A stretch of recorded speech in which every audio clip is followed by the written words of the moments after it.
Hey guys, tonight we are slipping seaways through time, not just back, but really deep back, to walk a mile or maybe just a few cubits in the sandals of someone whose job title sounds about as thrilling as watching paint dry. A Mauryan Empire accountant.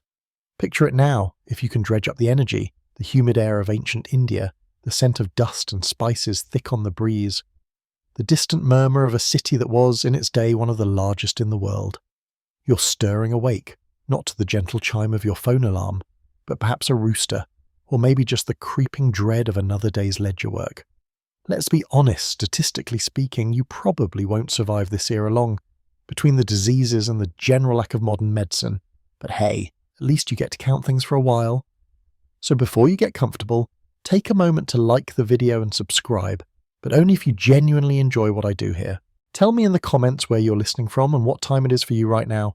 Now, dim the lights, maybe turn on a fan for that soft background hum, and let's ease into tonight's journey together. You know that feeling when you're half awake, consciousness slowly seeping back in like molasses in winter? That's where you are right now. Except your bed isn't some plush mattress. It's a woven reed mat, probably a bit lumpy, on a packed earth floor. The air is heavy, still carrying the cool dampness of pre-dawn, but you can already feel the promise of heat building outside the walls of your small dwelling. Your muscles feel stiff, not from a killer workout, unless hauling heavy clay tablets counts, but just from sleeping on a hard surface and the general wear and tear of a life without ergonomic chairs or regular massages. You stretch, a long, slow extension of arms and legs that protests with little pops and crackles. Your ceiling isn't drywall and paint. It's likely thatch, woven reeds or palm leaves supported by wooden beams, maybe with a spider web or two visible in the gloom if the light catches it just right. The sounds of the early morning are different too. Forget the distant drone of traffic or your neighbour's leaf blower. Here, it's the immediate chirping of insects outside, the rustle of something small moving nearby, hopefully just a lizard. But you always have that tiny, nagging thought that it could be something less desirable, something with too many legs or a tendency to bite. There might be the soft clinking of pottery from your wife already starting the small fire for cooking, or the gentle breathing of your children still lost in sleep on their own mats. It's a quiet soundscape compared to the daytime city, punctuated perhaps by the distant braying of a donkey, or the first calls of street vendors beginning their rounds long before sunrise. You push yourself up, sitting on the mat, the rough texture pressing against your skin through your simple sleeping cloth. Getting dressed is not a complex affair. Your wardrobe is minimal, practical, and thankfully doesn't involve trying to tie a tie in the pre-dawn light. You reach for your main garment, a length of cotton cloth, perhaps a dhoti, which you skillfully wrap and tuck around your waist and legs. There's no complicated pattern or vibrant colour. It's likely a plain undyed or possibly saffron-coloured fabric, comfortable and breathable for the climate. You might have an uttariya or upper cloth, another length of fabric to drape over your shoulders or chest, useful for warmth in the early cool or protection from the sun later. You definitely don't have a closet full of options, or the Mauryan equivalent of deciding if you're feeling business casual today. Your daily uniform is set. You glance around the small room, illuminated faintly by the grey light filtering through the entrance or a small opening. The furnishings are sparse, those reed mats, perhaps a low wooden stool, a chest for storing your few possessions, some clay pots or vessels for water and grain. There's a simplicity that borders on austerity, reflecting a focus on function over form. This isn't some grand palace chamber, or even a wealthy merchant's house. It's the home of a mid-level government official, respectable but certainly not luxurious. You might see a small devotional image or symbol tucked into a corner, a nod to the spiritual aspect of life that is interwoven with the mundane. The air carries the faint scent of damp earth and maybe last night's cooking fire, a smell that is simply home. As you prepare yourself, the thought of the day ahead begins to settle in. You are an accountant. In the vast, sprawling Mauryan Empire, stretching from the Indus Valley to parts of modern-day Afghanistan and deep into the Deccan, yours is a vital, if unsung, role. This empire wasn't built on military might alone, it was built on a meticulous organisation, efficient administration, and perhaps most importantly the accurate tracking of resources. Grain, taxes, tribute, expenditures on public works, the maintenance of the army, it all flowed through the hands and, more importantly, the ledgers of people like you. It's a responsibility that carries weight, a quiet hum of importance beneath the surface of what might seem like tedious, repetitive work. Historians still argue whether the average Mauryan dwelling, especially for someone of your relatively modest status, would have been made primarily of baked brick or more readily available materials like mud brick and thatch, depending on the region and specific location within the city. Given you're not in a major administrative or temple complex, mud brick and thatch feels right, more common, more grounded. It's a construction method that speaks of practicality and the environment. The walls might be cool to the touch, offering some respite from the coming heat, but they also mean that sounds from outside carry easily, and small creatures can find their way in. You might perform a basic, very rudimentary form of morning hygiene. No fancy toothbrushes here. Perhaps you chew on a twig from a specific tree known for its cleansing properties, or rinse your mouth with water from a stored pot. Bathing would likely be a more occasional affair, perhaps down by the river or a public tank, or from a water pot poured over you. Personal cleanliness was valued, but the methods were vastly different from stepping into a hot shower. Imagine trying to feel truly clean after a long, dusty day just by pouring a small pot of cool water over yourself. It makes you appreciate modern plumbing in a whole new way, doesn't it? This is one of those quirky tidbits that makes history feel real, the simple, often uncomfortable realities of daily life. The process of waking up in the Mauryan Empire isn't punctuated by checking notifications or scrolling through social media. Your mind is perhaps already turning to the tasks of the day, the figures you need to verify, the reports you need to prepare. There's no morning news to catch up on, no radio playing softly in the background. The world outside filters in through ambient sounds and the eventual arrival of messengers or the opening of markets. Your internal clock, guided by the sun and the needs of your household and job, dictates your rhythm. As the first hints of dawn begin to paint the sky outside, turning the grey light to a softer, warmer hue, you finish your simple preparations. You adjust your upper cloth, make sure your minimal possessions are in order, which doesn't take long, and perhaps share a brief quiet word with your wife if she's already up. The smell of something cooking, lentils perhaps, or rice, starts to mingle with the earthy scent of the home. Breakfast will be simple, functional, fueling you for the walk ahead.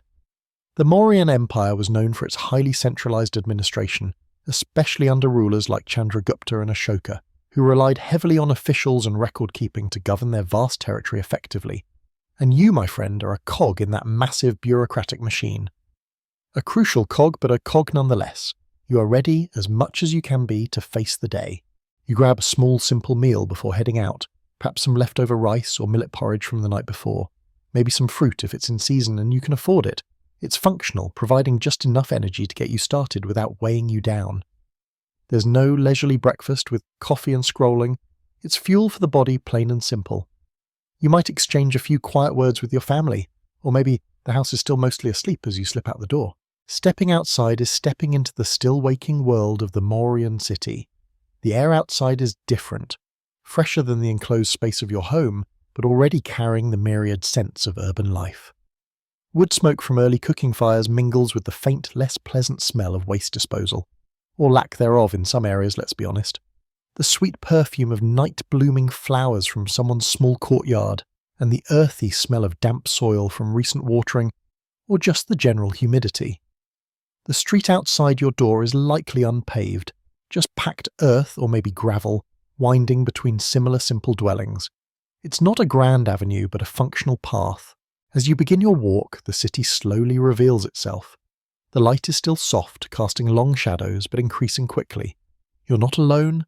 Other figures are emerging from their homes, labourers heading to construction sites or fields just outside the walls, vendors carrying goods to the market, other minor officials starting their day. There's a quiet determination in their movements, a sense of purpose driven by the needs of the day.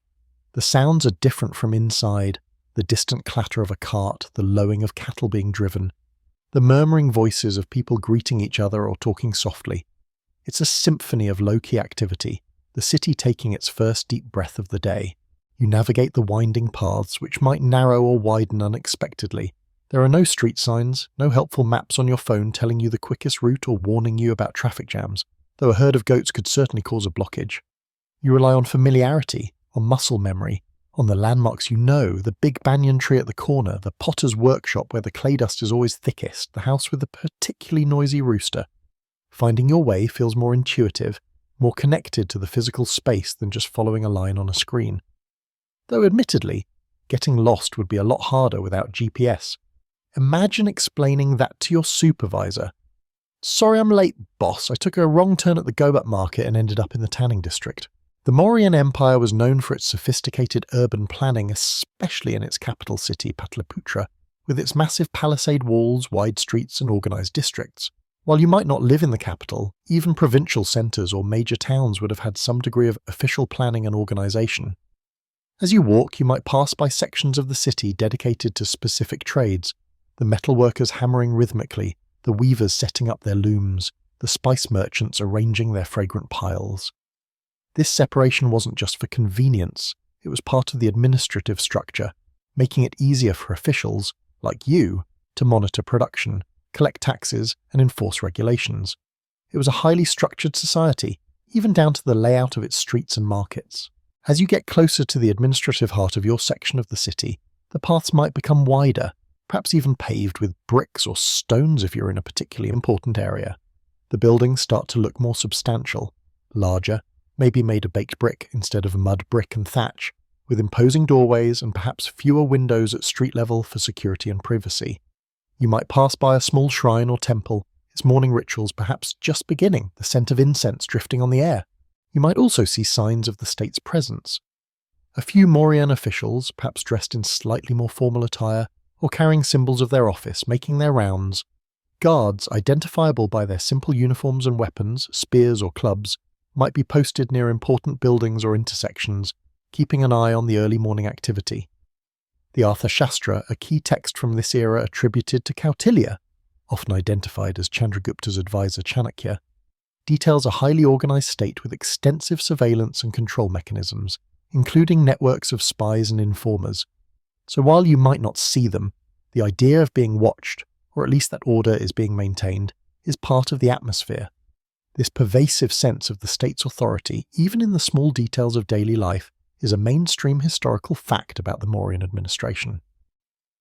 One quirky tidbit from texts like the Artha Shastra is the level of detail in the regulations governing daily life, including rules for marketplaces, prices, weights and amours and measures, and even punishments for infractions like adulterating goods or cheating customers.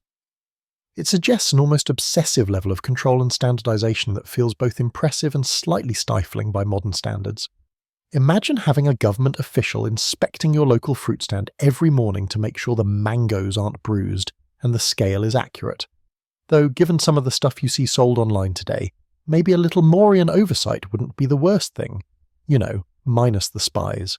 Speaking of the Artha Shastra, historians still argue whether the detailed regulations and descriptions found within it represent a purely theoretical ideal of governance proposed by Kautilya, or if they were genuinely implemented and enforced throughout the vast and diverse Mauryan Empire.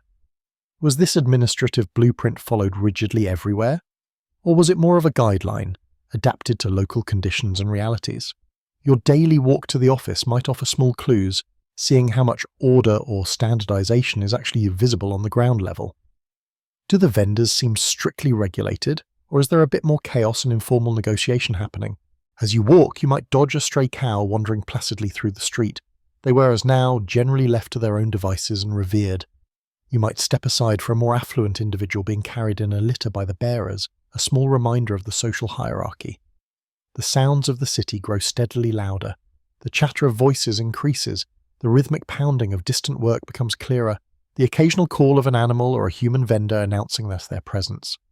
The air thickens with dust stirred up by feet and carts, and the smells intensify, the good, the bad, and the truly bewildering.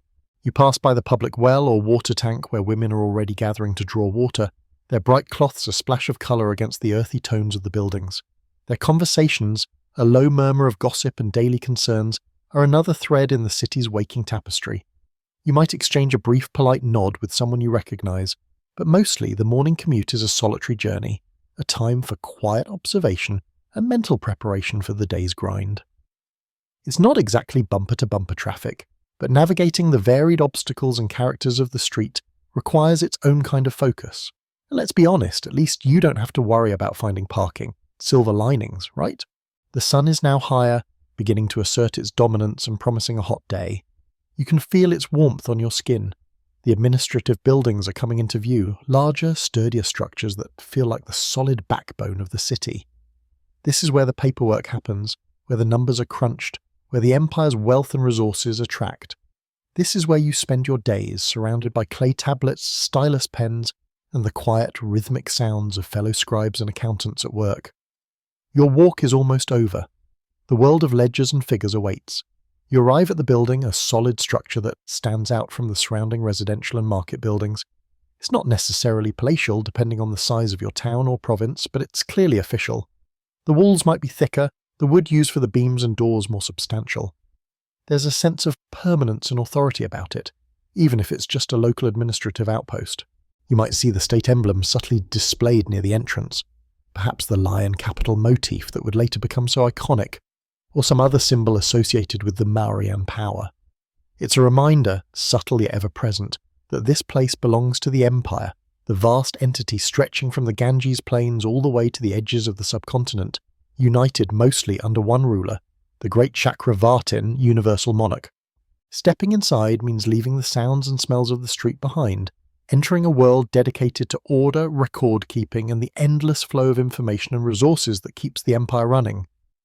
The air inside might be cooler, perhaps carrying the scent of old documents. Parchment or similar material were used, though clay tablets were more common for durable records. Or simply the smell of dust, busts, and the building materials themselves. Wood, stone, baked clay. The light levels might be lower, relying on doorways, windows, if any, they might be high or small, and perhaps strategically placed openings in the roof or courtyard to let in natural light. It's not exactly modern office lighting, and you probably squint a lot by the end of the day. Good thing they didn't have spreadsheets requiring tiny font sizes back then, or you'd be blind by 30. You enter a courtyard or a main hall where other officials and scribes are already beginning to assemble. Some are heading directly to their workstations, others are engaged in quiet conversation. The atmosphere is one of focused activity, a low hum of voices, shuffling feet, and the occasional clearing of a throat. There might be a small, simple shrine in the courtyard, perhaps dedicated to Ganesha, the remover of obstacles, a fitting deity for anyone dealing with bureaucracy, even ancient bureaucracy. You probably offer a quick, silent prayer for your calculations to balance today, because chasing down a misplaced figure from 3 weeks ago on a clay tablet is nobody's idea of a good time. Your colleagues are a mix of individuals, all male as was typical for this kind of official work in the Mauryan period. There are older, grizzled veterans who've been crunching numbers since before you were born, their fingers permanently stained with ink or clay dust. There are peers your own age with whom you might share a nod or a brief murmured greeting. And there are younger, fresh-faced assistants, probably starting out by doing the most tedious tasks like preparing the clay tablets or sharpening the styluses. There's a hierarchy here, subtle but real, based on seniority, expertise, and the specific administrative department you belong to. You know your place within this structure. You make your way to your designated workspace. It's likely a simple arrangement, a low stool or cushion to sit on, a small wooden table, or perhaps just a section of a raised platform where you can work. Your tools are basic. Clay tablets, a stylus made of reed, wood or bone, for impressing marks into the wet clay, water to keep the clay pliable, and perhaps some powdered pigment or ink for more permanent markings on dried tablets or other writing surfaces if they were used for certain documents. You might have a few small storage containers for these supplies, maybe a small knife for trimming clay. It's minimalist, functional, built for the task at hand. No ergonomic chairs or dual monitors here, just you, the clay, and the numbers. Your lower back probably aches by midday. The Mauryan administration, as described in texts like the Arthashastra and evidenced by archaeological finds, was incredibly complex and hierarchical. It was divided into numerous departments or adhikaranas, each responsible for a specific area of governance, agriculture, trade, revenue, justice, military supply, and so on. As an accountant, you likely belong to one of these departments, perhaps the revenue department responsible for tracking tax collections, or the department managing state granaries, or maybe even the one overseeing public works projects. This highly specialized administrative structure is a mainstream historical fact about the Mauryan state, one of the reasons it was able to govern such a vast territory effectively. A quirky tidbit about Mauryan administration is the sheer volume of data they attempted to collect and manage. The Arthashastra describes detailed surveys of land, population counts, including categories of people like farmers, artisans, traders, and so on, registration of births and deaths, and meticulous records of everything from stored grain to manufactured goods. It paints a picture of a state obsessed with quantifying and controlling its resources and populace, perhaps to a degree unmatched by any other ancient empire until much later periods. Imagine being the guy whose job it is to count every single cow in a district. That's commitment to data collection, or maybe just incredibly boring work. Historians still argue whether the Mauryan state's level of centralized control and data collection described in the Artha Shastra was truly implemented across the entire empire, or if it was primarily focused on the core Gangetic Plain territories, with more regional autonomy and less rigid adherence to central directives in distant provinces. Was your local office diligently following every single prescribed procedure for counting revenue and reporting statistics, or was there a bit of regional variation and pragmatism involved? Your daily experience might lean towards the latter, as perfect bureaucratic uniformity is a tough thing to achieve, anywhere, anytime. You greet your immediate supervisor, a slightly older man named something solid and unassuming like Dhanapala or Gupta, whose primary job seems to be ensuring you and your colleagues actually do your work and don't spend all day gossiping about the latest caravan from the south or complaining about the quality of the clay tablets. He gives you your tasks for the day, probably a stack, or rather a pile, of preliminary notes or rough calculations on the smaller clay fragments that need to be formalized and transferred onto larger, more permanent tablets for the official records. This initial interaction is brief, functional. The worker waits and the day has officially begun. No leisurely team meetings or motivational posters here, just tasks assigned and expected to be completed. The sounds of the office are quiet and repetitive. The soft scraping of styluses on clay, the occasional murmur of voices discussing a calculation error or a missing record, the distant sounds of the city filtering in. There might be the gentle lapping of water from a basin used to wet the clay. It's a symphony of the mundane, a backdrop perfectly suited for losing yourself in columns of numbers and lines of text. You settle onto your stool, pull your supplies close, and pick up a fresh piece of wet clay. The texture is cool and slightly gritty under your fingers as you pat it into shape, smoothing the surface, preparing it to receive the day's data. This simple act is the first step in a long process of recording, calculating, and documenting the endless flow of goods, taxes, and resources that define the economic engine of the Mauryan Empire. Your boring, repetitive work is, in its own small way, a vital part of a monumental system.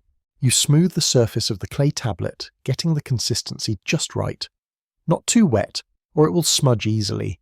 Not too dry, or it will crack when you press the stylus. It's a small, seemingly insignificant skill, but crucial for ensuring your work lasts. Your fingers, already accustomed to the texture, move with practiced ease. This particular tablet is destined for recording the day's tax receipts from the local market, revenue from the vendors selling spices, textiles, pottery, maybe even some livestock. You glance at the preliminary notes, scribbled hastily by a junior clerk earlier this morning, based on reports from the tax collectors down at the market gate. Numbers, so many numbers, units of goods, amounts of coin, the punch-marked coins of the Mauryan Empire, panna, conversions, percentages. It's enough to make your eyes glaze over before the sun is even properly overhead. The tools are simple but effective. The stylus, a piece of sharpened reed or bone, fits comfortably in your hand. You hold it at an angle, ready to press the wedge-shaped or linear marks that constitute the script and numerical system. The Mauryan period primarily used Brahmi script in many parts of the empire, or Kharosthi in the northwest. You are fluent in the script used in your region, able to read and write the characters for commodities names, dates, and of course the all-important numbers. Their numerical system, possibly utilizing place value concepts similar to what would later fully develop in India, allows for calculations, though manipulating large numbers on wet clay takes a degree of care that would make anyone miss a simple digital calculator. Imagine hitting undo on a clay tablet. Yeah, not happening. One slip of the stylus, one miscalculation, and you might be scraping the whole tablet smooth and starting again. Or worse, submitting an error that will be caught by an auditor later, leading to uncomfortable questions and potential penalties. No pressure. Your work isn't just about market taxes, though that's a substantial part of it. Depending on your specific posting within this administrative building, you might also be tasked with tallying the grain received at the state granary from the surrounding agricultural lands, a record of tribute paid in kind crucial for feeding the army, administrators, and the urban population, and also for distribution during times of famine. These records detail the type of grain, wheat, barley, rice, millet, The quantity, measured in specific units like drona or curry, and the source, which village, which farmer. Or perhaps you're recording the labour provided for public works, tracking who owes how many days of communal labour for road repairs, irrigation ditch maintenance, or building state structures. These lists track names, days worked, type of labour performed. It's like an ancient bureaucratic LinkedIn for compulsory service. This detailed recording of resources, taxes and labour is a mainstream historical fact, central to the functioning of the vast Mauryan Empire. The level of state control over the economy, as depicted in texts like the Artha Shastra, relied heavily on this meticulous collection and management of data.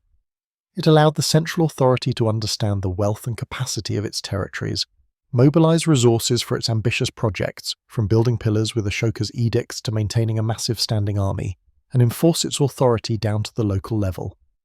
Your seemingly dull task of pressing marks into clay is part of the engine that powered one of the largest empires of the ancient world. Feel the glamour. A slightly more quirky tidbit is the sheer variety of things the Mauryans tracked and taxed, according to the Artha Shastra. Beyond the obvious land and market taxes, there were taxes on artisans, tolls on ferries and roads, fines for fouts for various offences, revenue from state monopolies like salt or mining and even taxes on prostitutes and gamblers. Imagine being the accountant responsible for the gambling tax ledger. That must have been an interesting mix of entries, probably lots of zeros followed by occasional suspiciously large windfalls. The state had its fingers and its accountants in every pie. Historians still argue whether the descriptions of such extensive state control and taxation found in the Artha Shastra represent the reality across the entire empire, or if the text is more of a theoretical treatise, an aspirational blueprint for governance rather than a universally implemented policy manual. Was the tax on prostitutes truly enforced in every remote district, or was that mostly a concern for the major urban centres like Pataliputra? Your experience here in this local office gives you a glimpse into the practical application of these grand policies, showing where theory met the sometimes messy reality on the ground. Are you tracking every last coin from every last vendor, or is there a bit of rounding down or missing data that happens in the collection process itself? You begin working on the market tax tablet. You take a portion of the wet clay, shape it into a rectangular tablet of a standard size, and smooth the surface. Then, using your styluses, you carefully incise lines to create columns and rows, preparing it like a rudimentary spreadsheet template. Each row will represent a different vendor or type of goods, each column a different detail, items sold, quantity, price, tax rate, tax amount collected. You refer back to the preliminary notes, deciphering the clerk's hasty scratches. This is where the focus is needed. A 7 that looks a bit like a 1, a unit abbreviation that's ambiguous, a total that doesn't quite add up. The joys of manual data entry in the 3rd century BCE. You press the stylus into the clay, forming the characters. First the date, then the name of the market section or the tax collector reporting, followed by the individual entries. Pressing too hard distorts the clay. Not hard enough results in faint marks that might fade or be difficult to read once dried. It's a rhythmic, repetitive action. Press, lift, move, presses, lift, move. The low hum of the office continues around you. The scraping of other styluses, the quiet murmurs. You occasionally dip your stylus in water to keep the clay from sticking, or mist the tablet surface if it starts to dry out too quickly in the heat. It's slow, deliberate work, demanding patience and precision. It's definitely not the kind of job for someone with a tremor or a short attention span. Good thing you have neither, or you'd have been reassigned to mucking out the state elephant stables by now. Working with clay has its advantages, it's cheap and abundant, but also its drawbacks. Once a tablet is filled, it needs to be dried. Some might be sun-dried for temporary records, others baked in a kiln for permanence, especially crucial administrative and legal documents. This means you also have to manage space for drying tablets, trying not to accidentally step on someone else's completed work. Oops, there goes this month's grain report from Ujjain. My bad. Not a phrase you want to utter to your supervisor. The baked tablets are robust, essentially becoming ceramic artifacts, which is why archaeology has found so many examples of ancient Near Eastern records on clay. While fewer have been found from the Mauryan period compared to Mesopotamia, their use is documented and entirely practical. You finish one tablet, carefully placing it aside to begin the drying process, maybe in a designated rack or on a shelf. You smooth down a fresh piece of clay. Next up, records from the state weaving workshops, detailing the output of cloth, the amount of raw cotton or silk received, and the labour costs. More numbers, more units, more careful pressing of the stylus. The day stretches ahead, filled with the quiet satisfaction of making order here from raw data, ensuring that the wheels of the great Mauryan administration keep turning, one carefully inscribed clay tablet at a time. Your fingers are starting to ache slightly, and the fine clay dust is beginning to settle on everything, including your hair. It's just another Tuesday, really. You've set the latest clay tablet aside to dry, its surface holding the neat rows and columns filled with data about cloth production. Your fingers are still a little stiff from the repetitive pressing motion, and you flex them idly. Why all this detail? Why track every panna, every drona of grain, every day of labour? Why such an intricate system of checks and balances, of reporting lines and standardised procedures? It all stems fundamentally from a single monumental text, a sort of ancient administrative Bible, called the Arthashastra. This is the book purportedly compiled or written by the legendary advisor Kautilya, also known as Chanakya, the brilliant, often ruthless figure Sith who guided Chandragupta Maurya to power and helped establish this sprawling empire you now serve. Imagine a cross between Machiavelli, Sun Tzu, and the world's most detail-obsessed auditor, all rolled into one, and you get a sense of Kautilya. The Arthashastra isn't just a philosophy book, it's a practical, comprehensive guide to running a state, covering everything from diplomacy and war to trade, justice, and yes, incredibly detailed administration and accounting. It's the bedrock upon which this bureaucratic machine operates. Your job, pressing these marks into clay, is a direct consequence of the principles laid out in this text. It details the duties of various superintendents, revenue collectors, and overseers, all of whom shall generate the data you process, and the systems for collecting, verifying, and storing records. It even specifies penalties for officials who are negligent, corrupt, or just plain bad at math. It's probably not the kind of bedtime reading you'd pick, unless you suffer from extreme insomnia and find dense treatises on ancient economic soothing, which, given you're listening to this, might actually be the case. No judgment. The Arthashastra is a mainstream historical fact providing unparalleled insight into the political and economic structure of the Mauryan Empire, assuming its descriptions are accurate representations of reality. It outlines a highly centralized state where the king's authority is paramount, supported by a vast network of officials managing resources, enforcing laws, and collecting revenue from every corner of the kingdom. It's like the ultimate government handbook, written millennia before anyone ever conceived of government handbooks being universally ignored. A slightly more quirky tidbit from the Arthashastra is its categorization of different types of government officials and their specific roles, down to things like the superintendent of prostitutes, or detailed regulations on weights and measures so complex it would make a modern Jiliang standard body weep with joy or despair.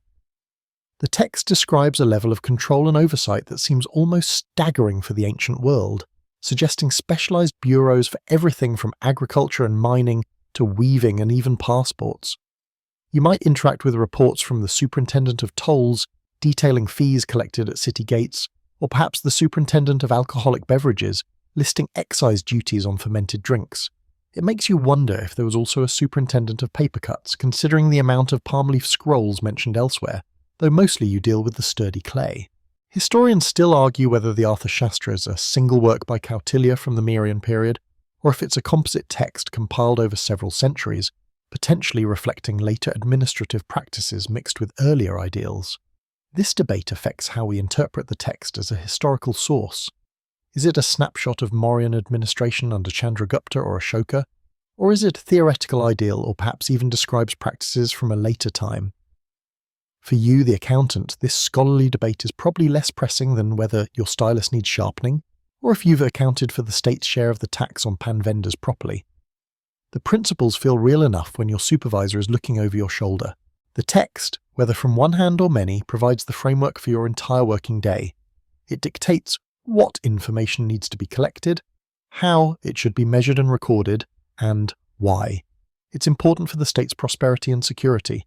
It talks about different types of income for the state, taxes on land, trade, livestock, forests, mines, salt, and even professional groups like artisans, actors, and yes, prostitutes and gamblers as mentioned before. It mandates audits, checks, and balances to prevent corruption, a perennial problem, apparently, even 2,300 years ago. Kautilya writes about 40 different ways officials can embezzle state funds. 40! He clearly knew his audience. Your job, in part, is to ensure the numbers add up in a way that doesn't look like any of those 40 methods were employed, at least not by anyone you're reporting on. You smooth down another piece of clay. This one is for the State Granary Report. The Arthashastra lays out rules for managing grain stores, calculating yields and distributing provisions. Your tablet needs columns for the type of grain, barley, rice, wheat, the source village, the quantity received in dronus or charis, different regional or commodity-specific measures, because why make it easy? And the date. You have to refer to a set of standard conversion tables, also likely outlined in principle by texts like the Arthashastra, to convert between different units or calculate ratios. It's a multi-step process, prone to small errors if you rush. Thinking about the Arthashastra makes you appreciate, in a dull sort of way, the sheer ambition behind this administration.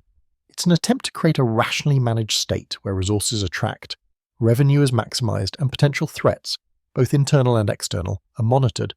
Your stylus is just a small tool in this massive mechanism. You're translating the abstract principles of statecraft into tangible records, creating the raw data that flows up the administrative hierarchy, eventually informing the decisions of ministers, and perhaps even the king himself. Does Ashoka ever look at a summary report derived from your grain tablets? Probably not directly, but the aggregated data influences policy. You're a tiny, almost invisible cog, but a necessary one.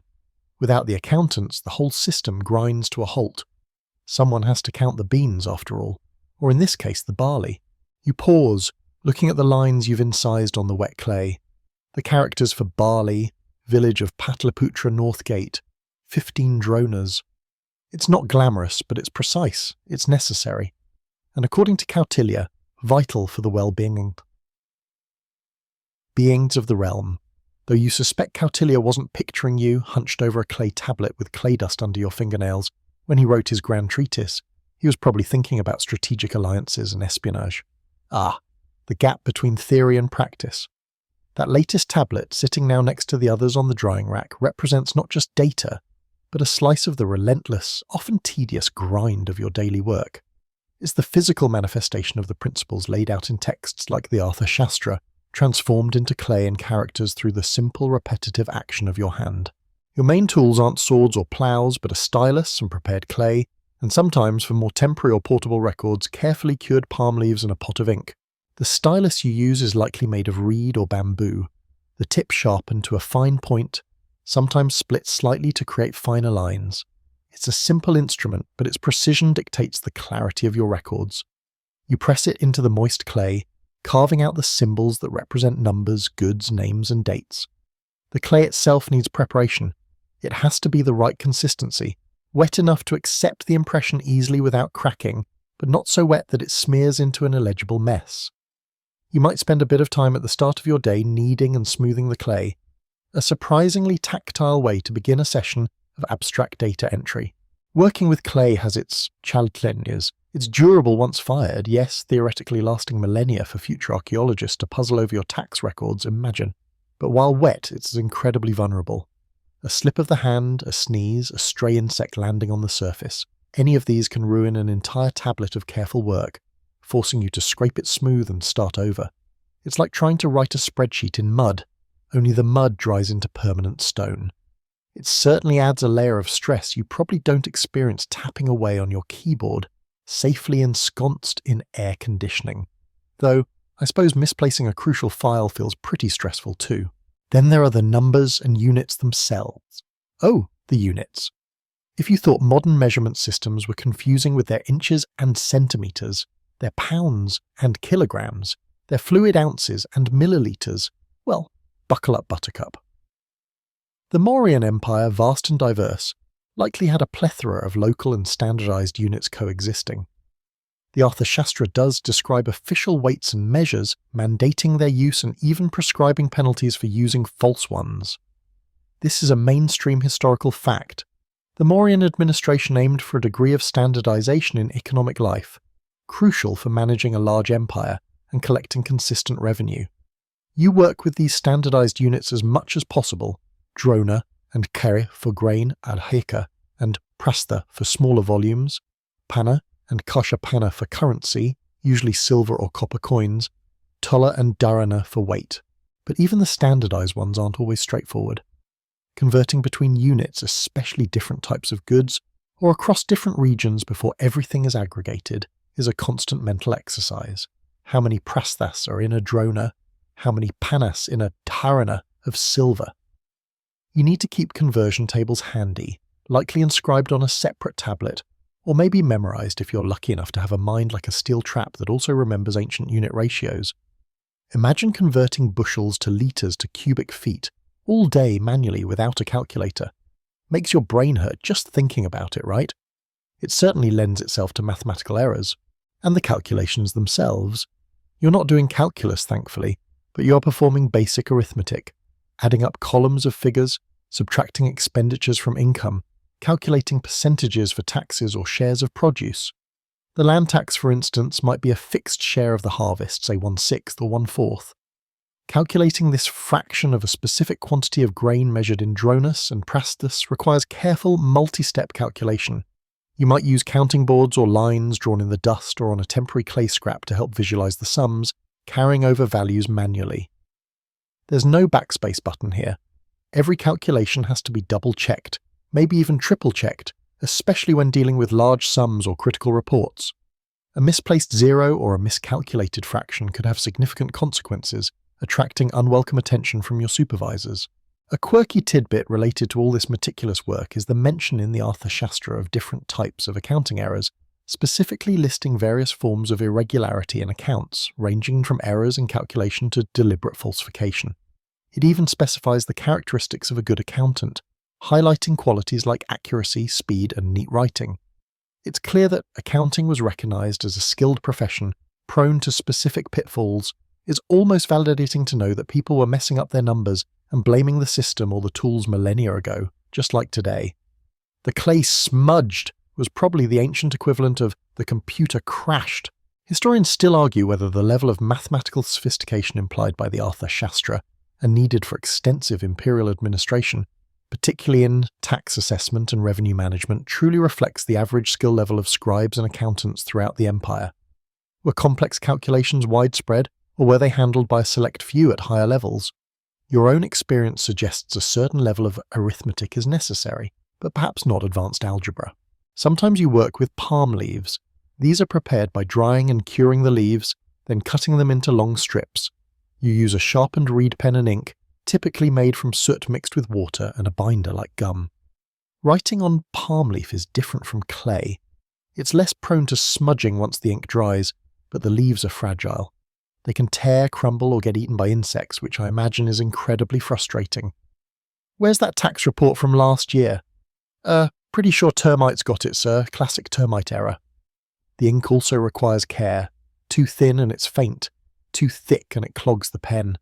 You have to be mindful of smearing the ink as you write, maybe resting your hand on a piece of cloth or paper.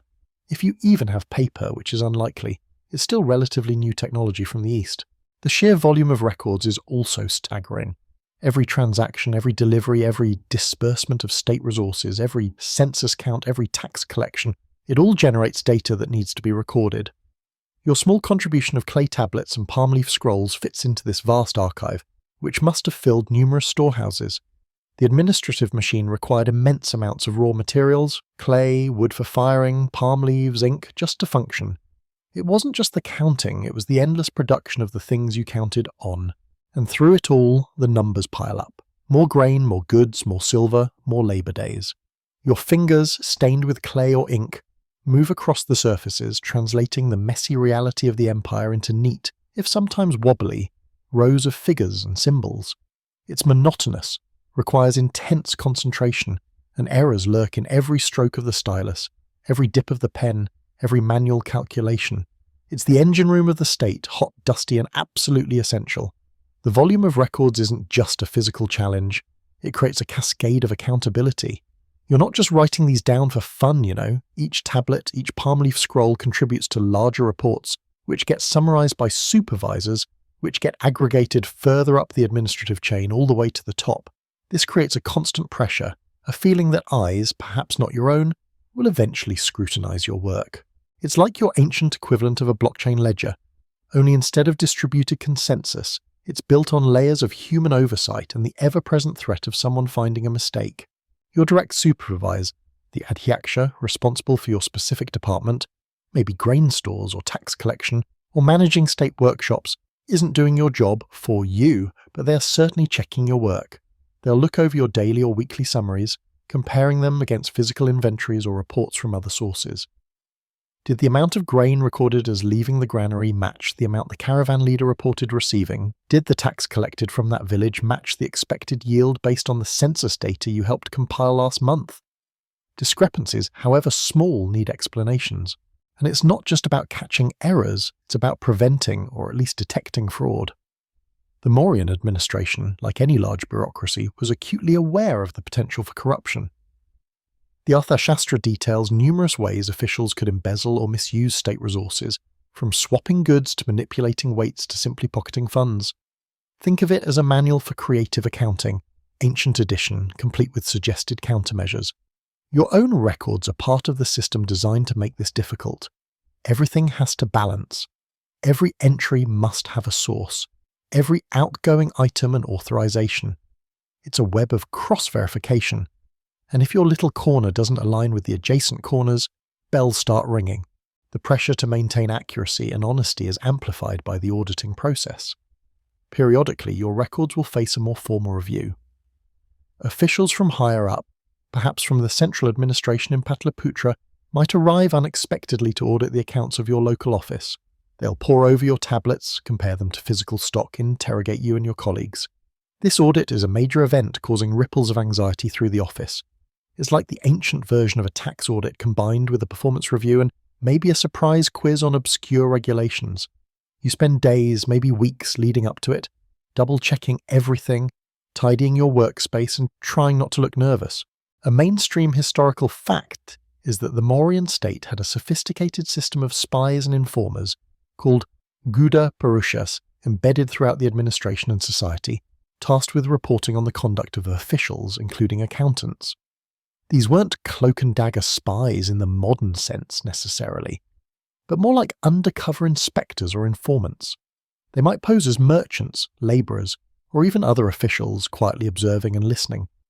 Knowing that someone, somewhere, might be watching and reporting on your diligence, or lack thereof, adds another layer of healthy, or not so healthy, paranoia to your whole day. It certainly makes you think twice before misplacing a tablet, or conveniently rounding down a number.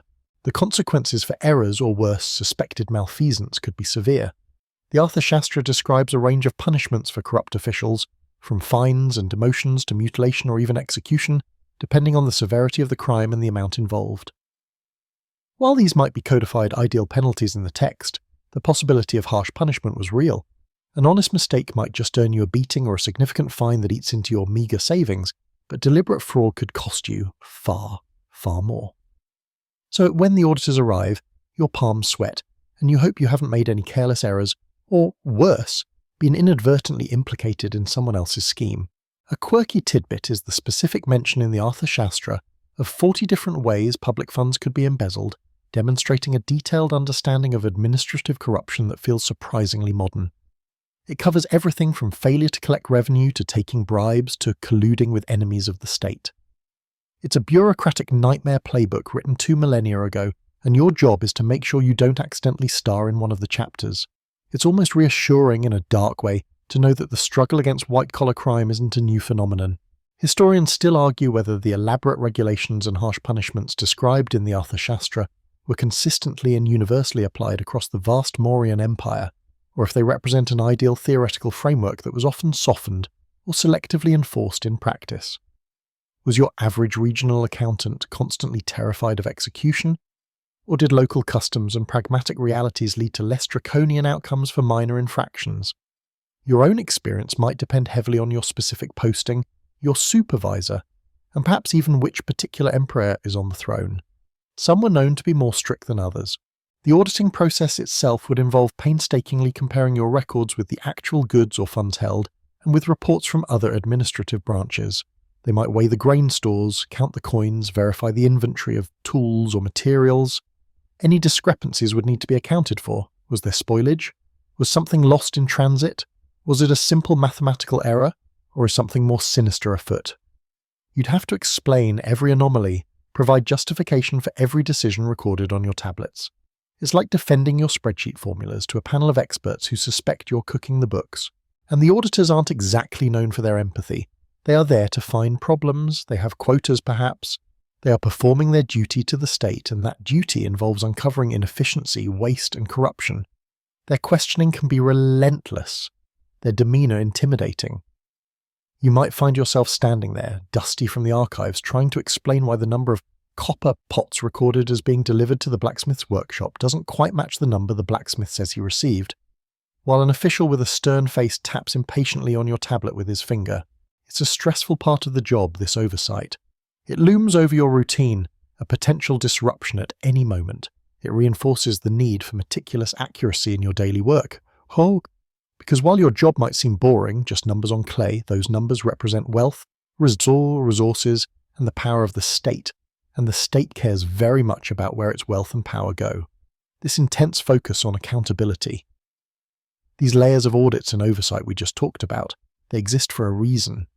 They're not just arbitrarily complex bureaucratic hurdles designed to make your life miserable, though it certainly feels that way sometimes. They're a necessary response to the sheer scale of the enterprise you're working for. You see, you're not just an accountant for a local market stall or a regional landowner. You're a tiny cog in the vast, intricate machinery of the Mauryan Empire itself. Imagine trying to run an empire that stretches from the Himalayas in the north all the way down towards the southern tip of the subcontinent, encompassing diverse landscapes, climates, and hundreds of different peoples speaking countless languages.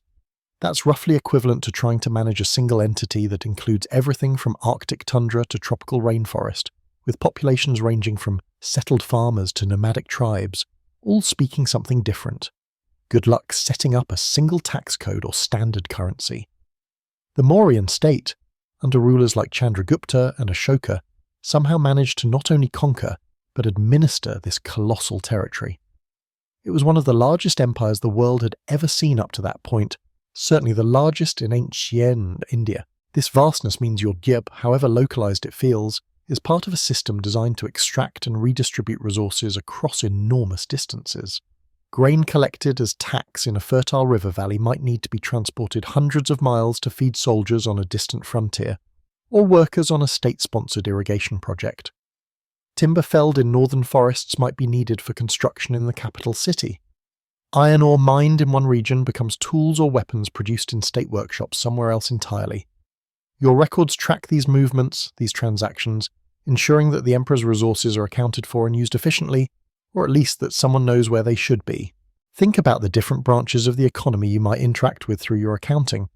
There's agriculture, the backbone of the empire, with taxes levied on harvests, records kept on land ownership and yield predictions.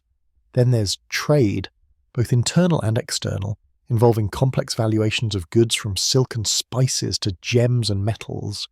There are state-controlled workshops producing textiles, pottery, metalwork and more, requiring detailed inventory and production records. There are massive infrastructure projects like roads, canals and stupas, demanding meticulous accounting of labour, materials and expenditures. Your tablet might hold entries related to any or all of these. One minute you're logging sacks of rice, the next you're tallying copper ingots, the next you're recording wages paid in cowrie shells.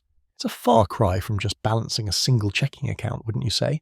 A mainstream historical fact is that the Mauryan Empire established a highly centralized administration with various government departments or adhyakshas overseeing different aspects of the state economy and social life.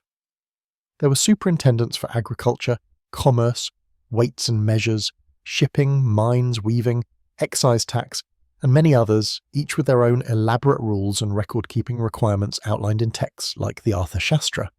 You work under one of these adhyakshas, part of their specialized bureaucracy, helping them track the activities within their purview. This specialization means you might become surprisingly knowledgeable about, say, the complexities of tracking livestock or the intricacies of measuring land plots for tax purposes. You learn the specific terminology, the standard units of measurement, which, let's be honest, probably vary slightly from region to region, adding another layer of headache. And the particular forms and procedures used in your department. It's almost like earning a very niche ancient accounting certification, only without the fancy certificate or the guaranteed pay raise.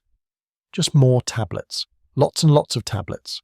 A quirky tidbit is that the Arthur Shastra even details regulations for market inspectors who are supposed to check the quality and price of goods sold in the marketplace and punish fraudulent practices like selling adulterated products or using false weights.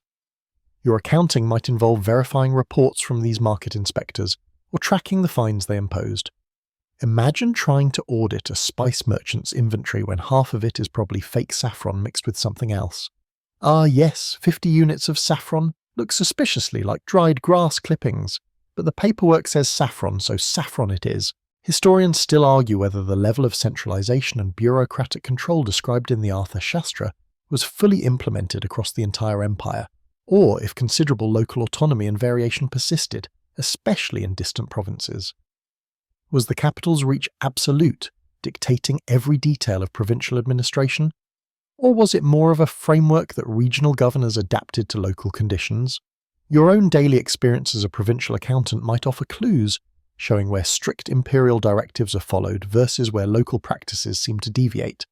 Perhaps you use a different kind of clay for your tablets than accountants in the capital, or your regional superintendent has a slightly different way of classifying expenditures. The logistics involved in managing this empire were staggering.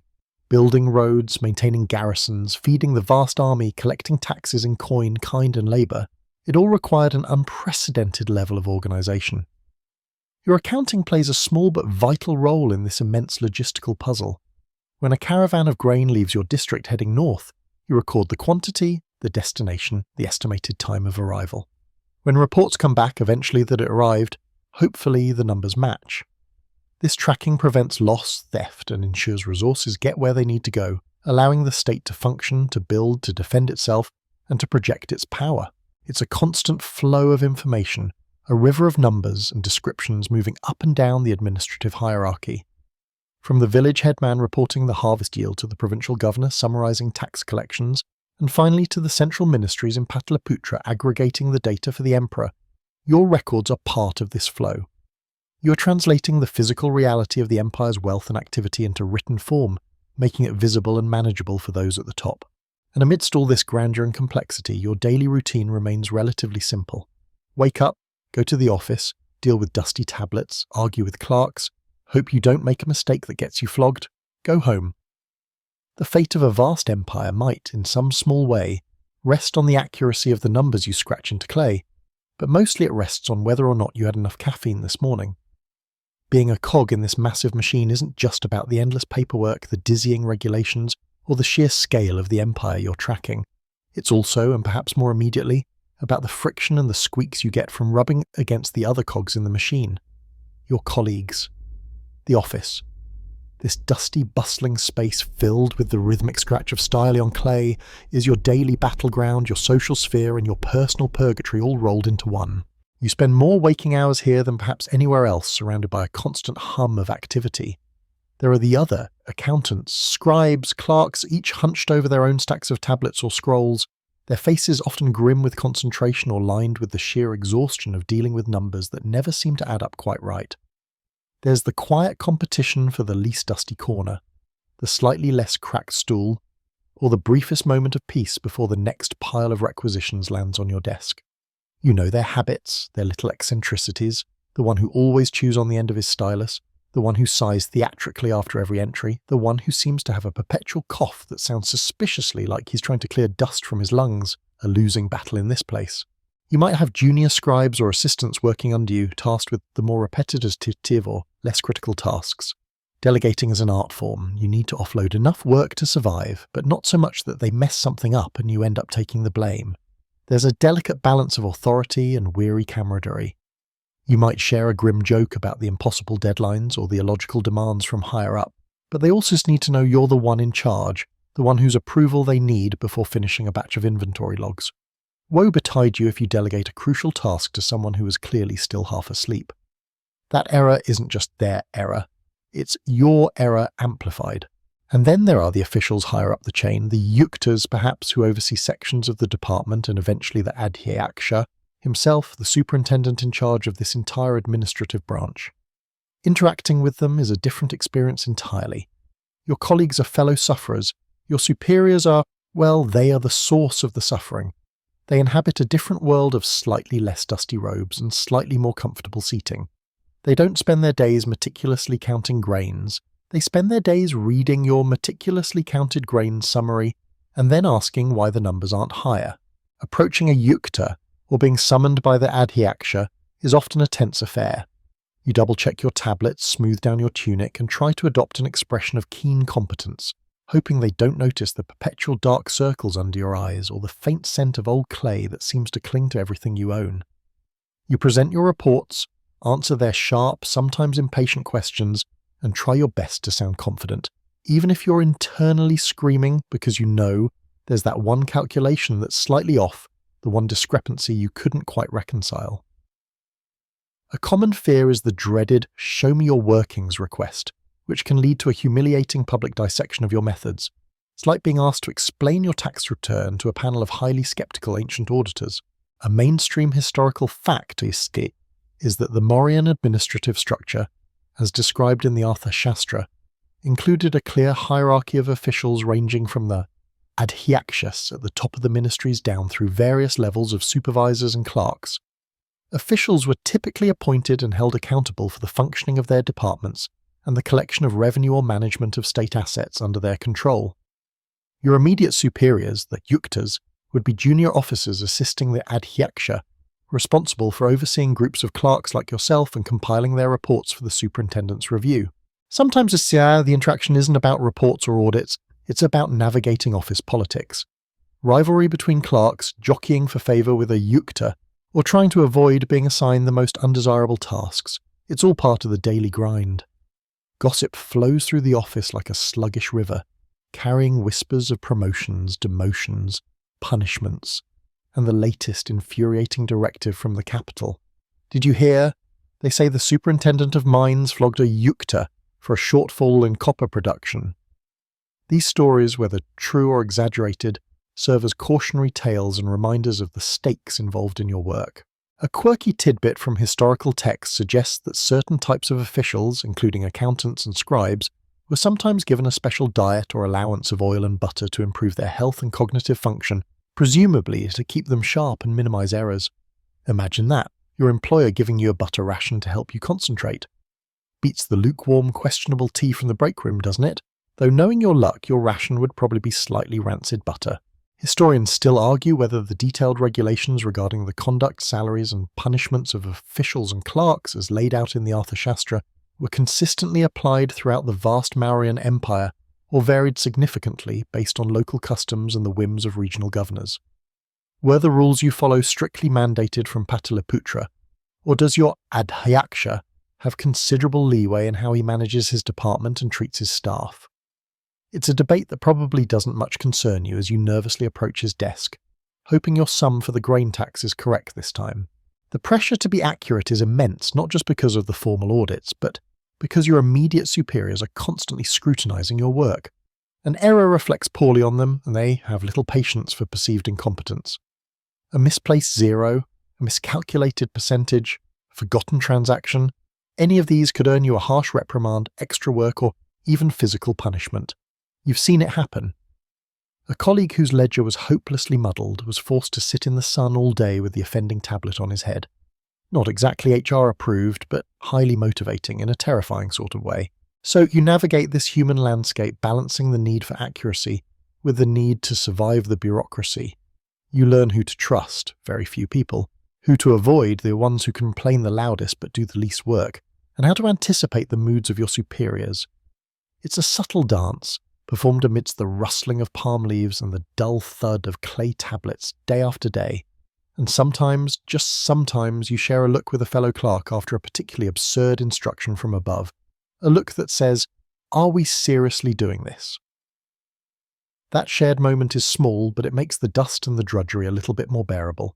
All this navigating of human relationships, the delicate dance with superiors and the weary truce with colleagues takes place within a framework, a vast, imposing structure of rules and regulations that govern every single transaction, every single entry you make. This framework, let's call it the Mauryan operating manual, is something you know exists, something you fear, and something that theoretically dictates everything from the price of salt to the punishment for incorrect tax declarations. It's the Arthashastra. Now, whether you, a humble-ish accountant in a regional office, have actually read the entirety of the Arthashastra is debatable. It's a massive text, famously attributed to Kautilya, the legendary chief advisor to Chandragupta Maurya. Think of it as the ancient world's most terrifying and comprehensive government handbook, combining economics, politics, statecraft, law, and yes, a whole lot of advice on how to run a brutal, efficient empire. Your superiors certainly refer to principles contained within it, and snippets, interpretations, and warnings based on its tenets filter down to your level. It's the ghost in the machine, the ever-present threat of correction based on rules written by someone who clearly didn't believe in giving anyone the benefit of the doubt. The Arthashastra emphasizes meticulous record-keeping and stringent controls to prevent fraud and ensure that the state gets its due. You know, things like specifying different types of accounts for income, expenditure, profit, loss, deficit, and surplus. It talks about auditors and the need for cross-checking accounts. It even details specific penalties for officials who make errors, misappropriate funds, or collude with taxpayers. Errors aren't just administrative inconveniences, they can be crimes against the state. For example, making a false entry or failing to record income could lead to fines equal to 8 times the amount of the transaction. That's like forgetting to log a $10 expense and getting an $80 fine. In today's money, it's just as bad as it sounds back then. No, oops, my bad in this system. A mainstream historical fact is that the Arthashastra, traditionally dated to the Mauryan period, provides an incredibly detailed and sometimes chilling look into the proposed administrative, economic, and political systems of the empire. It covers everything from the duties of kings and ministers to the management of state resources, espionage, law, and taxation, presenting an image of a highly centralized and controlled state. It's considered a cornerstone text for understanding ancient Indian statecraft and governance, although its precise date and authorship are subjects of ongoing scholarly debate. Part of the fear the Arthashastra instills comes not just from its detailed regulations on accounting, but its overarching philosophy. It's pragmatic to the point of ruthlessness. It talks about surveillance, the use of spies, even among officials and the populace, and harsh punishments not just for criminals, but for anyone deemed a threat to the state or its revenue. This is the darker side of the well-oiled machine you're a part of. You're tracking the flow of wealth that sustains the empire, the very empire that employs secret agents to root out dissent and imposes punishments that can be brutal. You might overhear hushed conversations about someone being caught for tax evasion and the severe penalty they faced, or a merchant being interrogated under duress because their caravan's manifest didn't match the market reports. You might even encounter the results of this surveillance firsthand. Perhaps a colleague is suddenly absent, whispered to have been reassigned after being reported for some minor infraction, maybe taking too much time off, or worse, suspected of skimming a bit of tax revenue. The air in the office, already thick with dust, sometimes feels thick with suspicion too. You're constantly aware that your own actions, your own meticulously kept records, could be audited not just by your superiors, but potentially by anonymous agents of the state, looking for any sign of negligence or disloyalty. It adds a whole extra layer of pressure to your already stressful job. It's like having your boss looking over your shoulder, except the boss might also be a spy. A quirky tidbit mentioned in the Arthashastra is the concept of using carrier pigeons for communication, not just for state messages, but also potentially for intelligence gathering or reporting on economic conditions from distant provinces. So while you're stuck dealing with clay tablets, someone else might be getting their memos delivered by bird. Makes you wonder what kind of performance review a pigeon gets if it drops the message in the wrong place. Historians still argue whether the harsh and comprehensive system described in the Arthashastra was a practical blueprint fully implemented across the vast and diverse Mauryan Empire, or if it represents an ideal or theoretical model of governance advocated by its author, perhaps more aspirational than consistently applied in reality. Did every province truly adhere to its every dictate, or were there regional variations, softer approaches, or simply areas where the state's reach wasn't quite as absolute? It's a question for scholars, but for you, The mere possibility that these strict rules could be applied at any moment is enough to keep you carefully tallying your grain figures late into the evening. The regulations aren't just about preventing large-scale fraud, they delve into surprisingly minute details. The Arthashastra talks about the supervision of markets, the control of weights and measures, and even regulations for artisans and labourers. This means the numbers you're tracking aren't just abstract figures. They represent tangible goods being measured, taxed, and moved according to strict state-mandated standards. You might have logs showing inspections of market stalls, fines levied for incorrect weights, or records of state-owned workshops' output, all of which need to conform to the Arthashastra's principles of economic management. It's a reminder that your work is connected to the real physical economy. Even though you spend most of your time indoors surrounded by clay, the constant pressure from these regulations means you develop habits of extreme caution. You double-check every calculation, compare figures with multiple sources if possible, and make sure your documentation is immaculate even if it means staying later or skipping a meal. The fear of making a mistake isn't just about getting yelled at, it's about potentially facing severe consequences laid out in that formidable text. It's like the ultimate performance review where failure isn't just losing your bonus, it could be losing, well, a lot more than a bonus. You learn to trust the numbers, but perhaps not the people generating them, or even the system itself, which seems designed to catch you out at every turn. Ultimately, the Arthashastra, whether fully implemented or not, casts a long shadow over your life as an accountant. It represents the ideal of the state, powerful, all-seeing and utterly focused on its own strength and prosperity, primarily funded by the taxes and resources you are tasked with tracking. It's a constant, unseen force pushing you towards accuracy, diligence, and unwavering loyalty, reminding you that the seemingly mundane task of tallying numbers is, in fact, a critical function within a vast, potentially terrifying machine of statecraft. You're not just an accountant, you're a functionary operating within the framework of one of history's most pragmatically authoritarian handbooks. Sleep well with that thought. Beyond the ever-present shadow of the Arthashastra and the delicate dance with your fellow functionaries, your daily life is also a constant negotiation with the physical world, with the actual stuff you need to do your job. Forget crisp paper, ergonomic pens, or digital files that back up automatically. Your tools are ancient, cumbersome, and prone to breaking or getting covered in dust. Your primary medium is clay. Clay tablets, thousands of them. They arrive constantly, brought by runners, ox carts, or even official couriers, depending on the source and importance.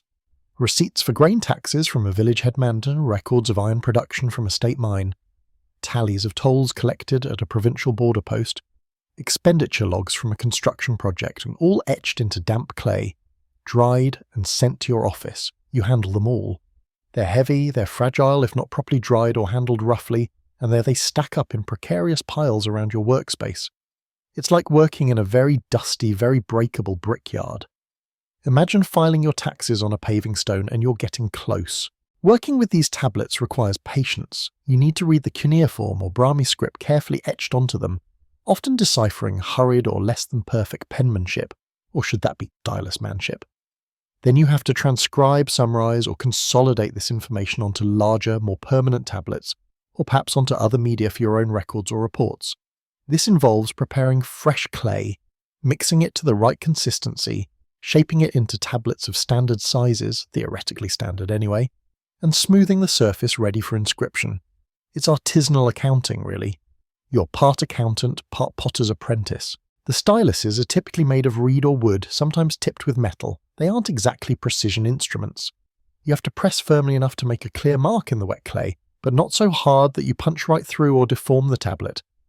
It's a skill that takes practice, leading to fewer ruined tablets and fewer frustrated sighs. You learn to feel the clay, to understand its moisture level by touch. Too wet and it smears, too dry and it cracks. It's a messy business. Your hands are perpetually stained with clay dust and residue. Your fingernails always have a faint line of earth under them. A badge of office, perhaps, though not one you'd boast about at a fancy dinner party. Then there's ink. For some purposes, especially on dried clay or maybe other, less common media like prepared bark or leaves, though clay is the staple, you might use ink. Made from soot mixed with gum and water, it's dark but can smudge easily. You'd use a reed pen or a brush. Handling ink adds another layer of potential disaster to your day. Spilling ink on a clay tablet is a minor annoyance. Spilling it on yourself or precious records can be a bigger headache. And don't even think about making a correction with whiteout.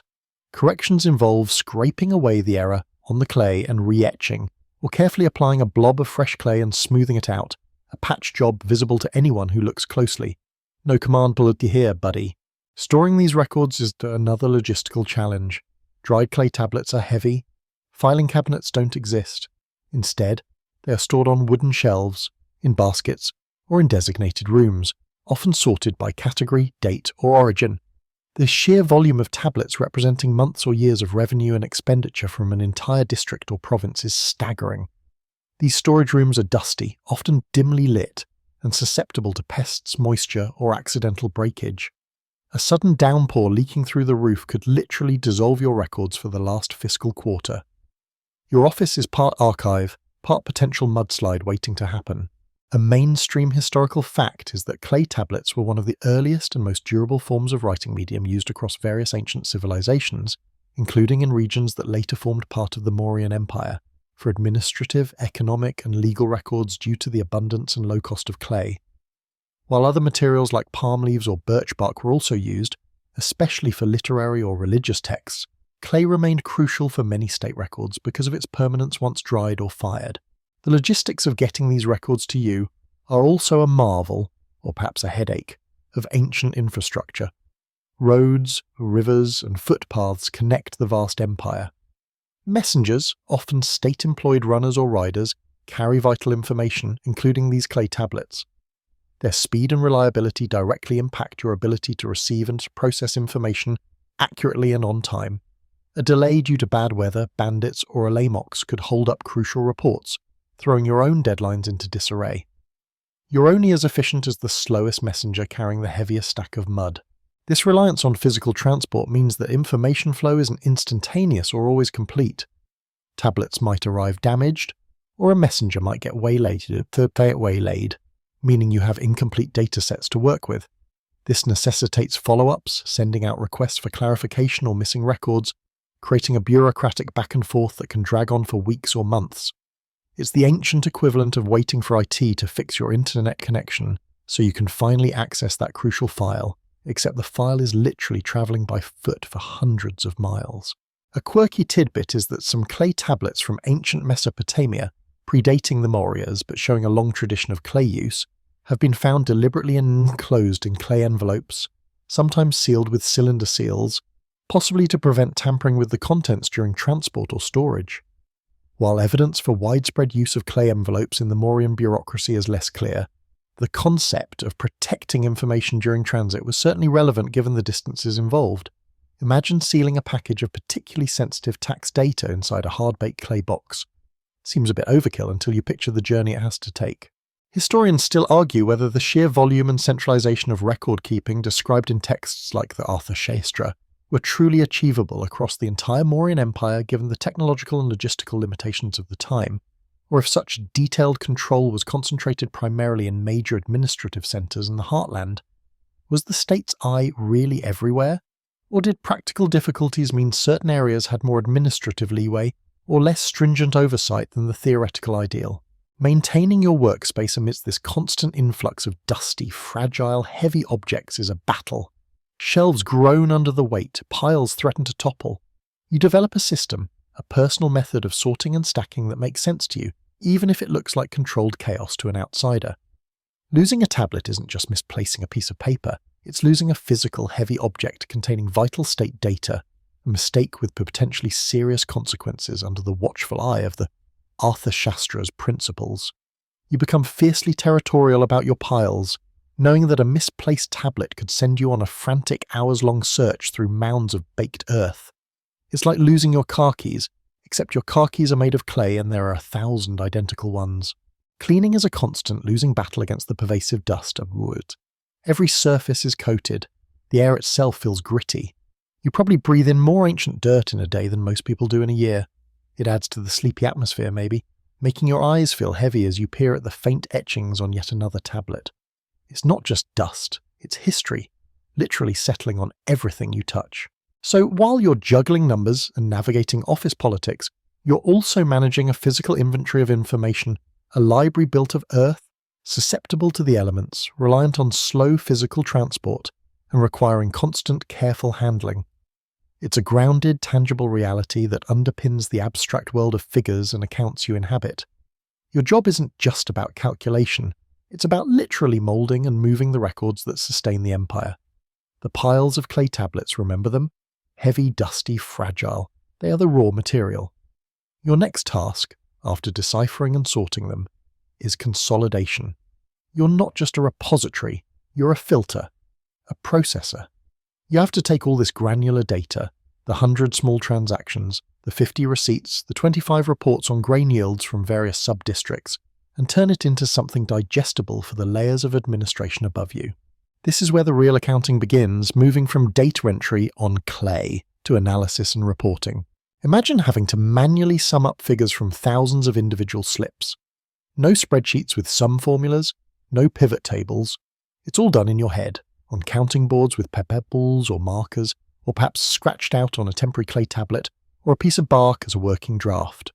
You are calculating totals, total tax collected from a specific region, total expenditure onto a particular state project, total production of a certain commodity. This requires intense concentration, especially when dealing with large numbers and multiple units of measurement. Grains, silver coins, panna, copper coins, mashaka, weights and measures that vary slightly by region, just to keep you on your toes. You're effectively building a summary report, a roll-up of the activity in your domain or area of responsibility. This report needs to be clear, concise, relatively speaking for the time, and most importantly, accurate. Your career, perhaps even your well-being, depends on the accuracy of the numbers you present. The Arthashastra is particularly unforgiving on the subject of fraudulent accounts or negligence leading to loss of state revenue. It details harsh penalties for various types of financial malfeasance, suggesting a state that was very serious about its money. An error on your report might not just mean a slap on the wrist. It could mean a significant fine, demotion, or worse.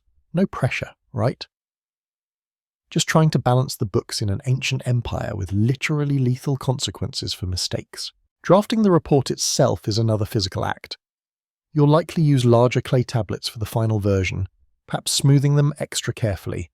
Or if the report is destined for a higher echelon or needs to be sent over a long distance more easily, you might use prepared palm leaves or birch bark inscribed with ink. These are lighter and more portable, but also more fragile and susceptible to damage than baked clay.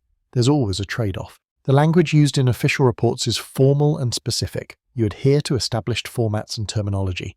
Clarity is key, but so is presenting the information in a way that highlights what your superiors need to see.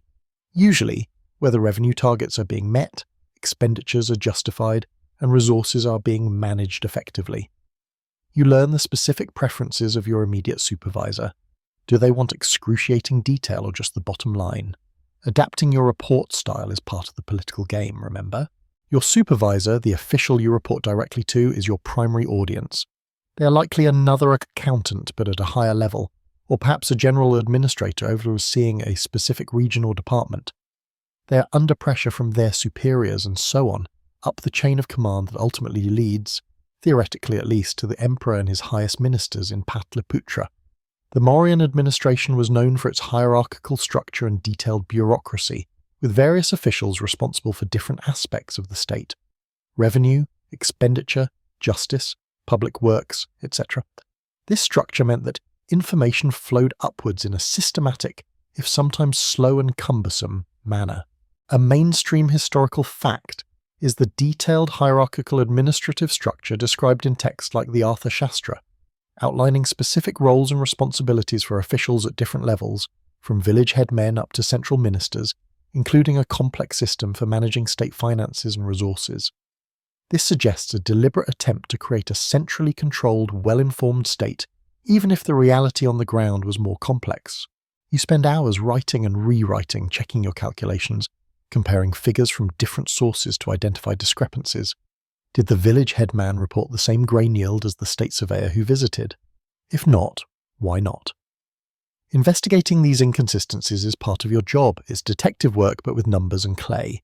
You might have to send queries back down the chain asking for clarification, requesting missing tablets, or even initiating a local inquiry if something looks genuinely suspicious. This adds layers of complexity and delay to the reporting process. It's like trying to reconcile your credit card statement from 3 months ago, but the charges are listed on fragile pieces of mud that travelled 500 miles by ox cart. The pressure of deadlines is ever present. Reports are due weekly, monthly, quarterly, perhaps annually, depending on the type of information and the level of the report. You have to manage your time, prioritise tasks, and ensure that the incoming flow of data is processed efficiently enough to meet these deadlines. Falling behind isn't an option. It reflects poorly on you and disrupts the flow of information up the bureaucratic ladder. It's ancient project management minus the fancy software and motivational posters. You just have a stack of clay and the fear of your boss. A quirky tidbit from the Artha Shastra describes various methods officials might use to embezzle funds or falsify accounts, listing over 40 ways revenue could be eaten by state employees. It also details methods for detecting such fraud, suggesting a sophisticated, if sometimes paranoid, understanding of human nature and bureaucratic corruption. The fact that they had specific names for different types of accounting tricks is both fascinating and slightly terrifying if you're the one submitting the reports. You're constantly aware that your work might be scrutinized not just for simple errors, but for deliberate deceit. Historians still argue whether the level of detail and administrative control envisioned in the Artha Shastra was a practical blueprint fully implemented across the vast and diverse Mauryan Empire, or if it represented an idealized or theoretical model of governance, perhaps only fully realized in the core regions or under particularly strong rulers like Ashoka. Was this system truly efficient at extracting and managing resources on a massive scale, or was it plagued by the same logistical and human challenges that faced other large ancient empires? Completing a major report is a significant moment. You carefully check it one last time, smoothing any rough edges on the clay or ensuring the ink is dry on the palm leaves. Then you prepare it for delivery, perhaps bundled carefully, sealed with your official seal, a ring or a stamp impressing into wax or clay, and handed over to a messenger or courier. Watching it leave your office is a mix of relief that the task is done and anxiety about its reception. Will your supervisor approve? Will the numbers be accepted? Will it reveal something unexpected that leads to further investigation?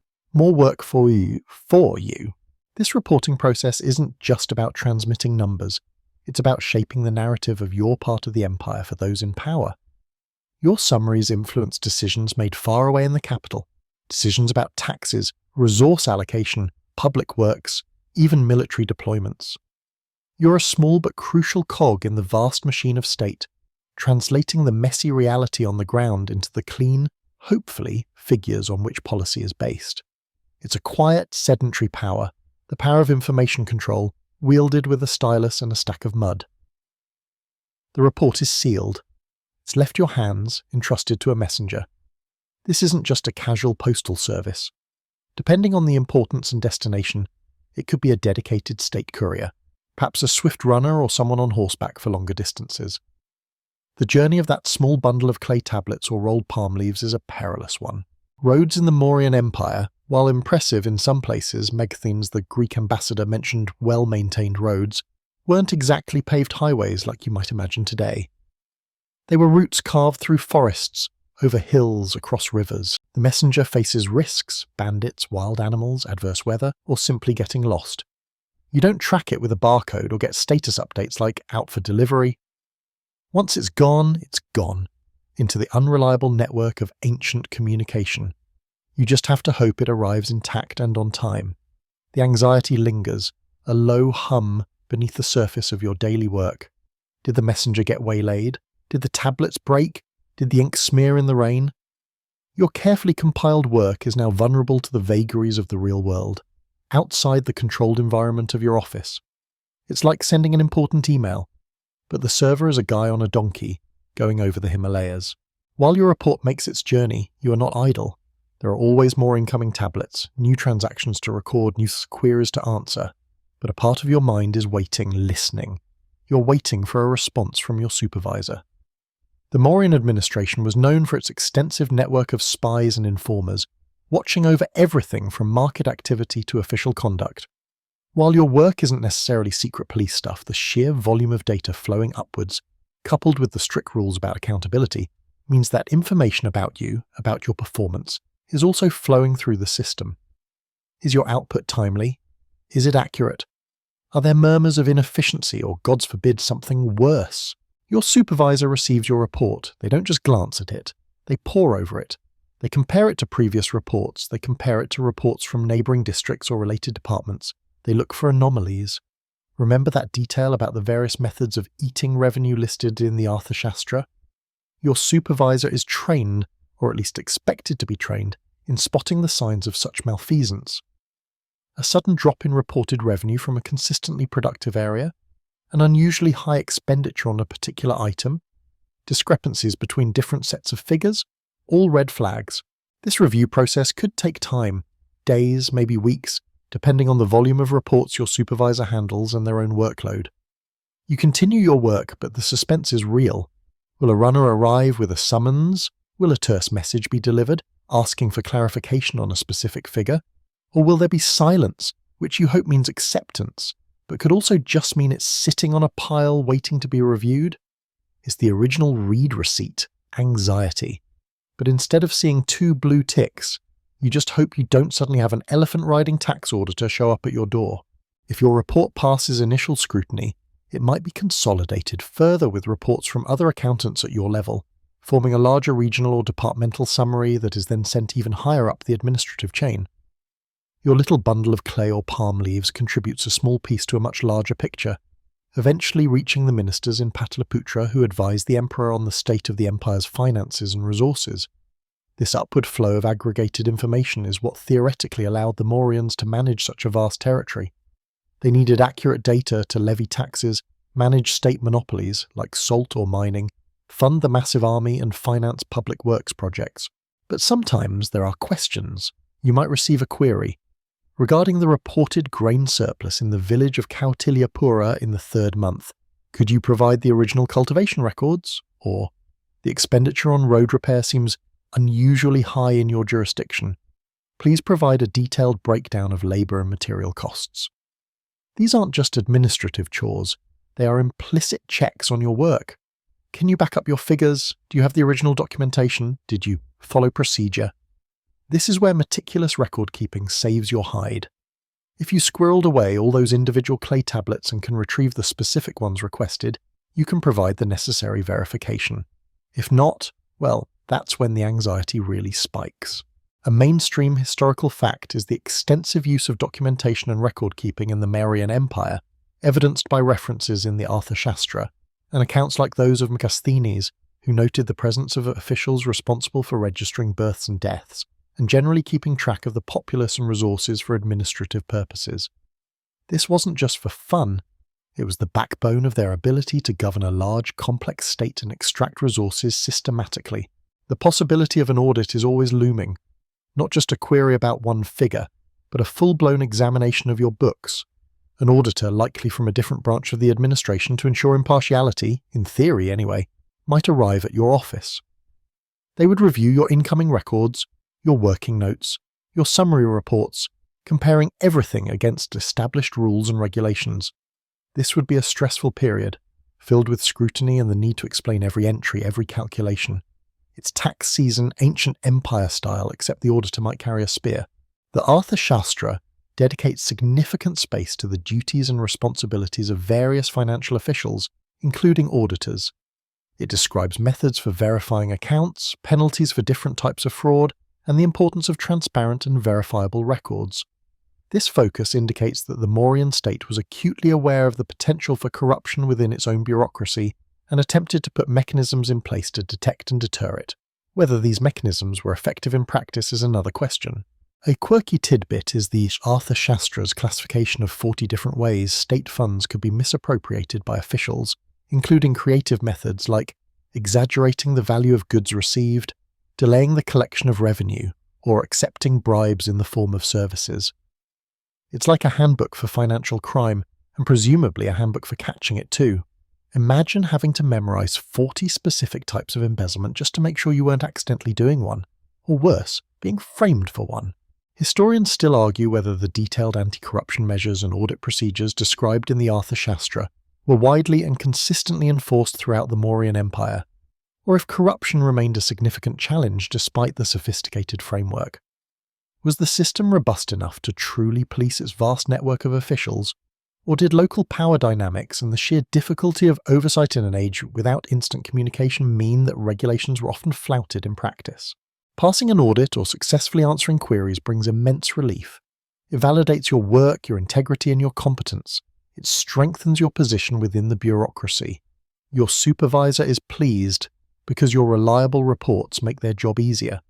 This success contributes to the smooth functioning of the state machinery, at least within your small part of it. It's a quiet victory, celebrated perhaps only with a slightly less tense shoulders and a moment to breathe a little easier before the next batch of tablets arrives. However, not all feedback is positive. An error, even a simple mathematical mistake, could lead to a reprimand. A pattern of inaccuracies might result in closer supervision, demotion, or a cut in your meagre allowances. Failure to provide supporting documentation for a queried figure could be interpreted as negligence or, worse, an attempt to hide something. Remember those harsh penalties in the Arthashastra? They weren't just for show. Severe or repeated offences could lead to hefty fines that bankrupt you and your family, or even corporal punishment. The stakes are surprisingly high for a job that mostly involves summing numbers. Imagine explaining a significant discrepancy. You stand before your supervisor, perhaps sweating despite the relative coolness of your office. You have to articulate where the error might have occurred, demonstrating that it was a mistake, not intentional deception. You might have to show your working tablets, your counting board calculations. It's a nerve-wracking experience, having your mental arithmetic scrutinized, your physical records dissected. Your reputation built on accuracy and diligence hangs in the balance. It's less about the number itself and more about the trust placed in you as an official of the state. Losing that trust is a serious blow. The administrative hierarchy means that bad news, like good news, also travels up. If your errors cause issues further up the chain, perhaps leading to incorrect resource allocation or a missed revenue target, the consequences for you could be more severe.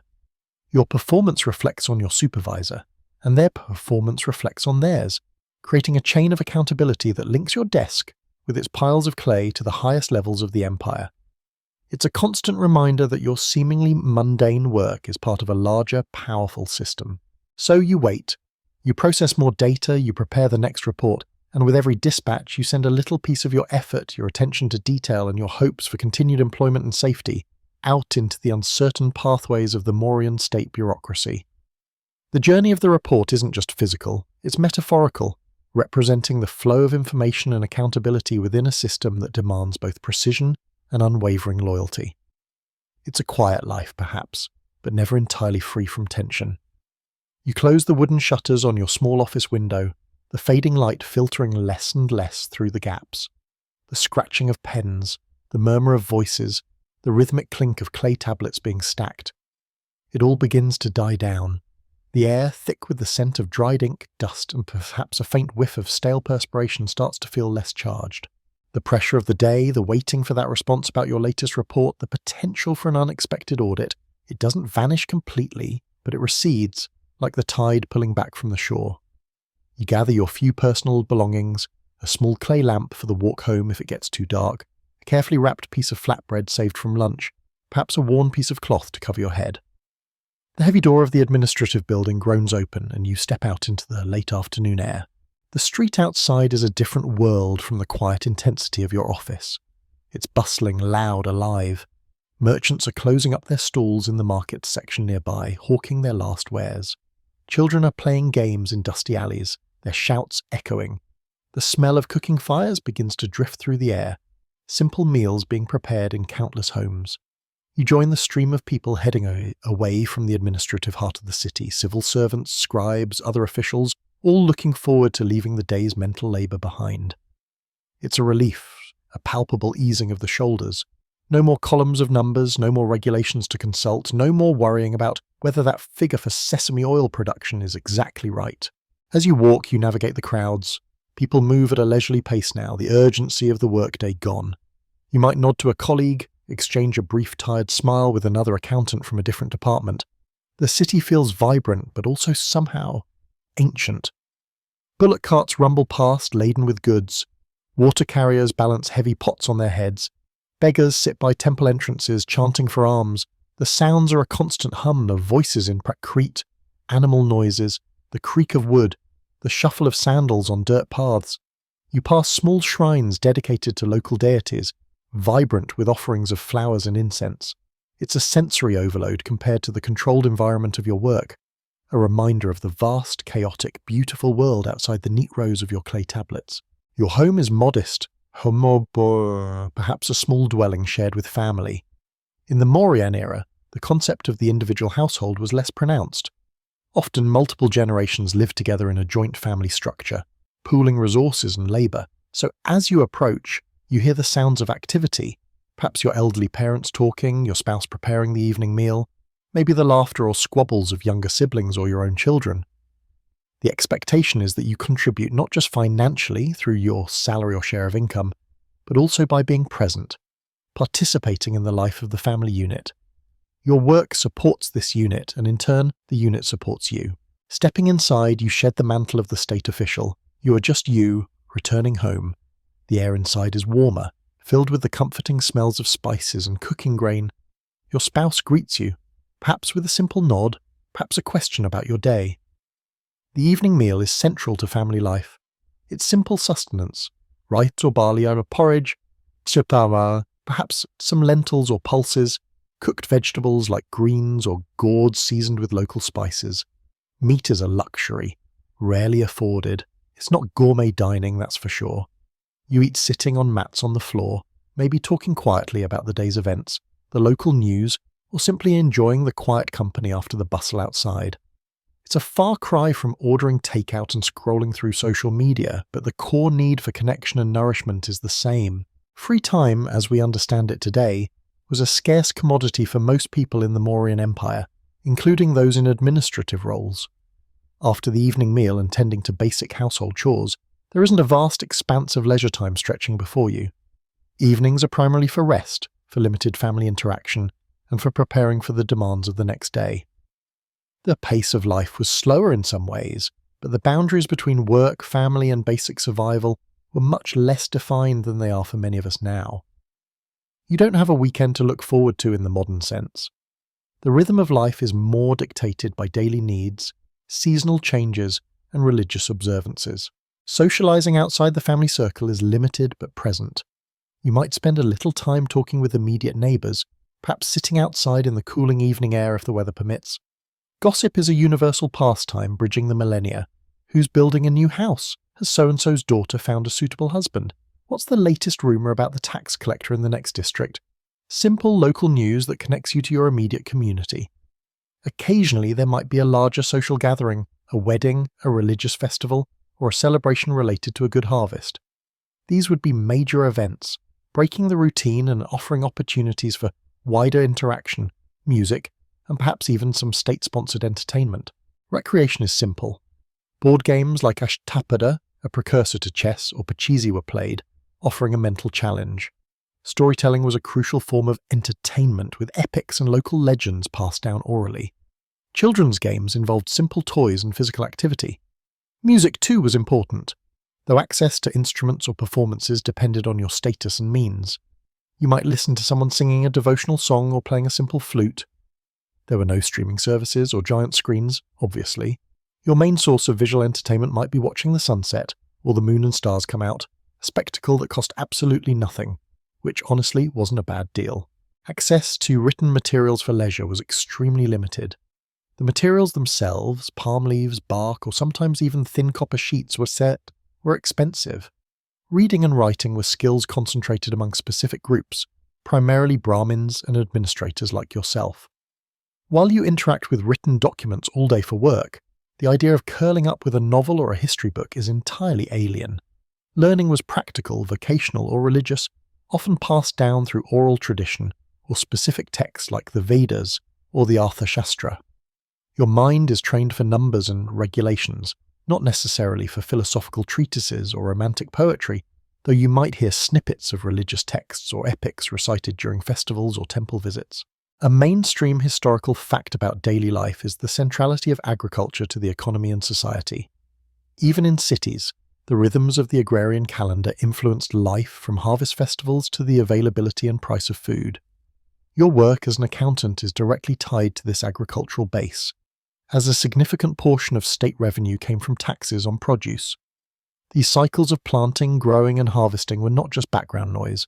They were the fundamental engine powering the empire, and your calculations ultimately helped measure its output. As the evening deepens, preparations for sleep begin. Your home, lacking complex lighting, grows dim quickly. Simple oil lamps provide a flickering, smoky light. Bedding is modest, mats on the floor, perhaps a simple blanket. The sounds of the city quieten down, replaced by the chirping of crickets, the distant barking of dogs, maybe the call of a night bird. You settle down, your body tired from sitting or standing all day, your mind perhaps still running through figures or wondering about that report sent off earlier. Sleep comes eventually, a necessary reset before the demands of another day, another cycle of numbers and regulations. A quirky tidbit about ancient Indian homes is the widespread use of cow dung, not just as fuel but also as a flooring and wall plastering material.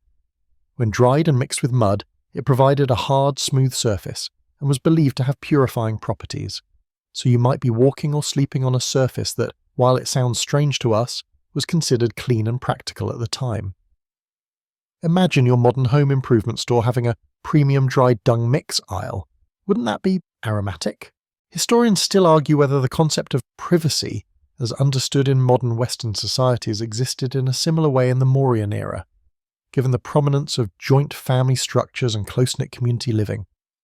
While homes provided shelter and a space for the immediate family unit, the level of individual solitude and personal space we expect today was likely very different, impacting everything from daily routines to personal relationships and even how one thought about their own identity outside the group.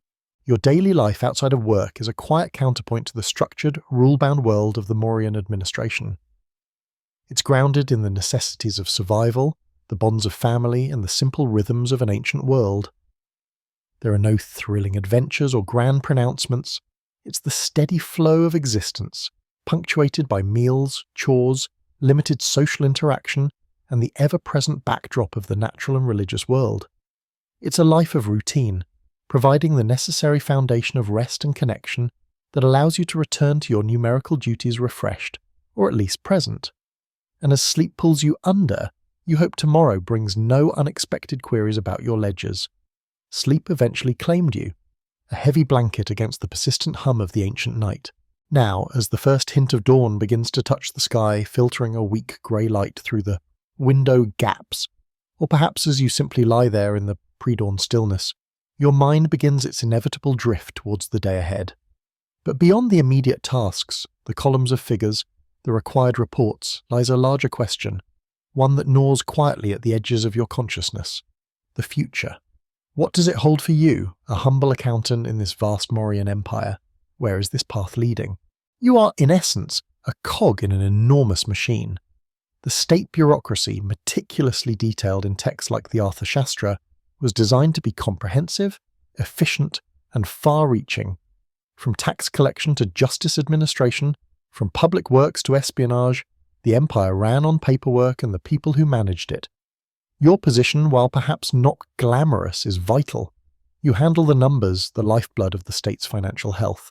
This provides a certain level of stability, a regular place to be, tasks to perform, and crucially a means of sustenance.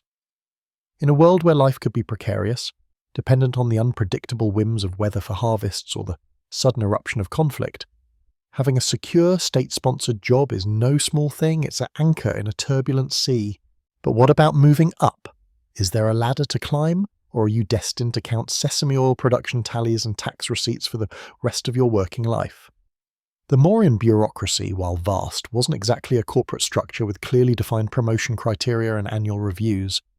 Advancement was possible, but it often depended on a complex mix of competence, seniority, political connections, and sheer luck.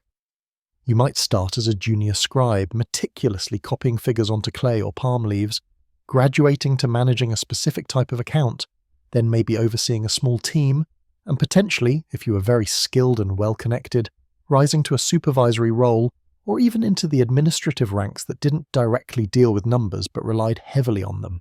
Imagine the possibilities: supervising the accounts for an entire district, or perhaps working directly within a Samahata's Collector General's office, closer to the real centres of power where the significant decisions about revenue and expenditure were made. The pay might increase, Perhaps not dramatically in terms of sheer coinage, but maybe in terms of rations, status symbols, or access to better living quarters. The responsibilities would certainly grow, moving from recording figures to analysing them, identifying discrepancies, suggesting policies, and perhaps even helping to root out corruption, or just as likely navigating around it. However, this upward path is fraught with peril. The same system that offers stability also demands absolute loyalty and accuracy. Mistakes are not easily forgiven. A misplaced decimal or its ancient equivalent, a wrongly recorded quantity of grain, a failure to detect fraud within your own department, these aren't just minor errors. They can be seen as negligence, incompetence, or even deliberate malfeasance, and the consequences can be severe. The Arthashastra, with its famously pragmatic and often ruthless advice on statecraft, outlines harsh punishments for officials found to be corrupt or derelict in their duties. Fines, demotion, imprisonment, or worse. It's a sobering thought that hangs over your head, especially during audits or when senior officials are in a bad mood. Think about it like this. Your quarterly review isn't just a chat with your manager. It could literally determine your freedom, your livelihood, and your family's welfare. No pressure, right? It makes the constant need for accuracy and diligence less about career advancement and more about basic survival. You meticulously check and recheck your figures, not just to impress your supervisor, but to ensure you don't inadvertently sign your own warrant for a stint in the state dungeon or a lifetime of poverty after dismissal. Getting ahead wasn't solely about Mauryan either. Like many ancient societies, the Mauryan Empire operated on networks of patronage and influence. Having a senior official take a liking to you, being related to someone important, or demonstrating unwavering loyalty, perhaps by subtly reporting on colleagues, a practice the Arthashastra practically encourages for state officials, could open doors that remained firmly shut for others, regardless of their accounting prowess. It's not just what you know, but who you know, centuries before that cliché was even invented. Navigating these political currents was as crucial as balancing the books. You had to be careful who you were associated with, who you trusted, and whose favour you sought. One false step, one misplaced word to the wrong person, and your upward trajectory could come crashing down faster than a hastily built mud brick wall. A mainstream historical fact about the Mauryan administration is that it was remarkably centralised and detailed for its time. The existence of specialised officials for various economic activities like the Superintendent of Agriculture, Sitadhyaksha, the Superintendent of Commerce, Gipanyadhyaksha, and others mentioned in the Arthashastra, indicates a sophisticated level of state control and record-keeping upon which your job directly relied. This wasn't a loose collection of city-states. It was a coherent, albeit sprawling imperial structure that required an army of administrators to function. The concept of a secure job also came with expectations beyond your immediate duties. As a state official, you represented the emperor and the empire. Your conduct outside the office reflected on the administration. Any hint of impropriety, any public display of disloyalty, could have repercussions for your career. You were expected to be diligent, honest, at least in your dealings with the state's money, perhaps less so in your dealings with subordinates or the populace, and to uphold the authority of the state. It was a 24/7 commitment. Even if you weren't actively working, you couldn't exactly tweet about your dissatisfaction with the new tax policy without expecting a knock on the door. Freedom of speech wasn't exactly a Mauryan value. What about retirement? The modern concept of working for a set number of years and then retiring with a pension wasn't a feature of the Mauryan system. You generally worked as long as you were able and useful. Perhaps if you were highly placed and had saved diligently, you might be able to live off your accumulated wealth. More likely, as you aged and your abilities waned, you would become less active in your role. Perhaps your salary or rations would decrease, and you would increasingly rely on your family, the joint family structure, remember, to support you.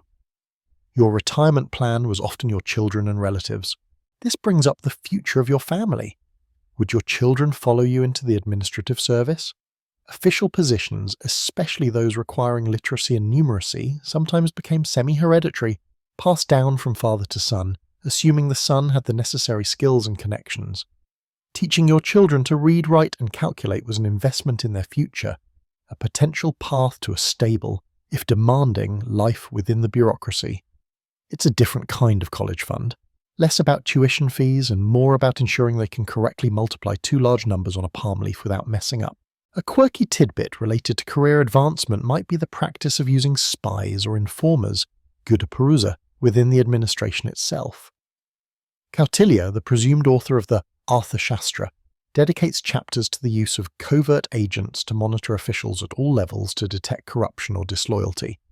So that friendly colleague who always seems a little too interested in your workload, could they be reporting back to a higher authority?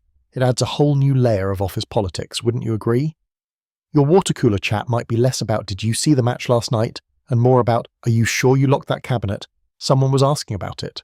Historians still argue whether the Mauryan state bureaucracy, as described in the Arthashastra, was a truly efficient and meritocratic system, or if it was largely theoretical, with practice being far messier, dominated by regional power structures and personal loyalties rather than strict adherence to central rules and procedures. The texts describe an ideal, but the reality on the ground, the everyday experience of officials like you, might have been a constant negotiation between the dictates of the capital and the realities of local power dynamics and corruption. Your career path, then, is less a straight line and more a winding riverward with hidden rocks and currents. There's the promise of stability and potential advancement, but also the constant threat of dismissal, punishment, and the ever-watchful eye of the state and potentially its spies. Your long-term security isn't guaranteed by a pension plan, but by your ability to navigate the complexities of the system, maintain a reputation for diligence, and hopefully cultivate useful connections. It's a life tied inextricably to the fortunes and demands of a powerful centralized empire, a path that offers a measure of security in exchange for a significant degree of control over your actions and even your thoughts. As you contemplate the challenges and possibilities of tomorrow, you realize your professional life isn't just a job. It's a delicate dance on a stage where the emperor is the ultimate choreographer and the audience includes everyone from your immediate superior to a hidden informer. The thoughts of the day, of numbers and regulations, of the subtle dance of bureaucracy begin to fade, the sharp edges blurring. The sounds of the night wrap around you, the distant calls, the rustle of leaves, the soft settling of your ancient dwelling. There is nothing left to calculate, no reports due before morning, no queries to answer in the darkness. The weight of the empire lifts. For these few precious hours at least, let the numbers wait. Let the regulations gather dust until the sun rises again. Your mind, tired from the day's intricate work, yearns for quiet, for stillness. The world outside your small corner, with its grand empires and complex systems, recedes into the background. All that remains is the simple act of breathing, the gentle rhythm of your own existence in the vast silent sweep of time. You are just one person, in one small home, in one moment in history, drifting now, softly towards the welcoming embrace of sleep. The worries of the day, the figures, the expectations, they are all settling now, quietening down, allowing your mind to finally rest. Just breathe, let go, sleep.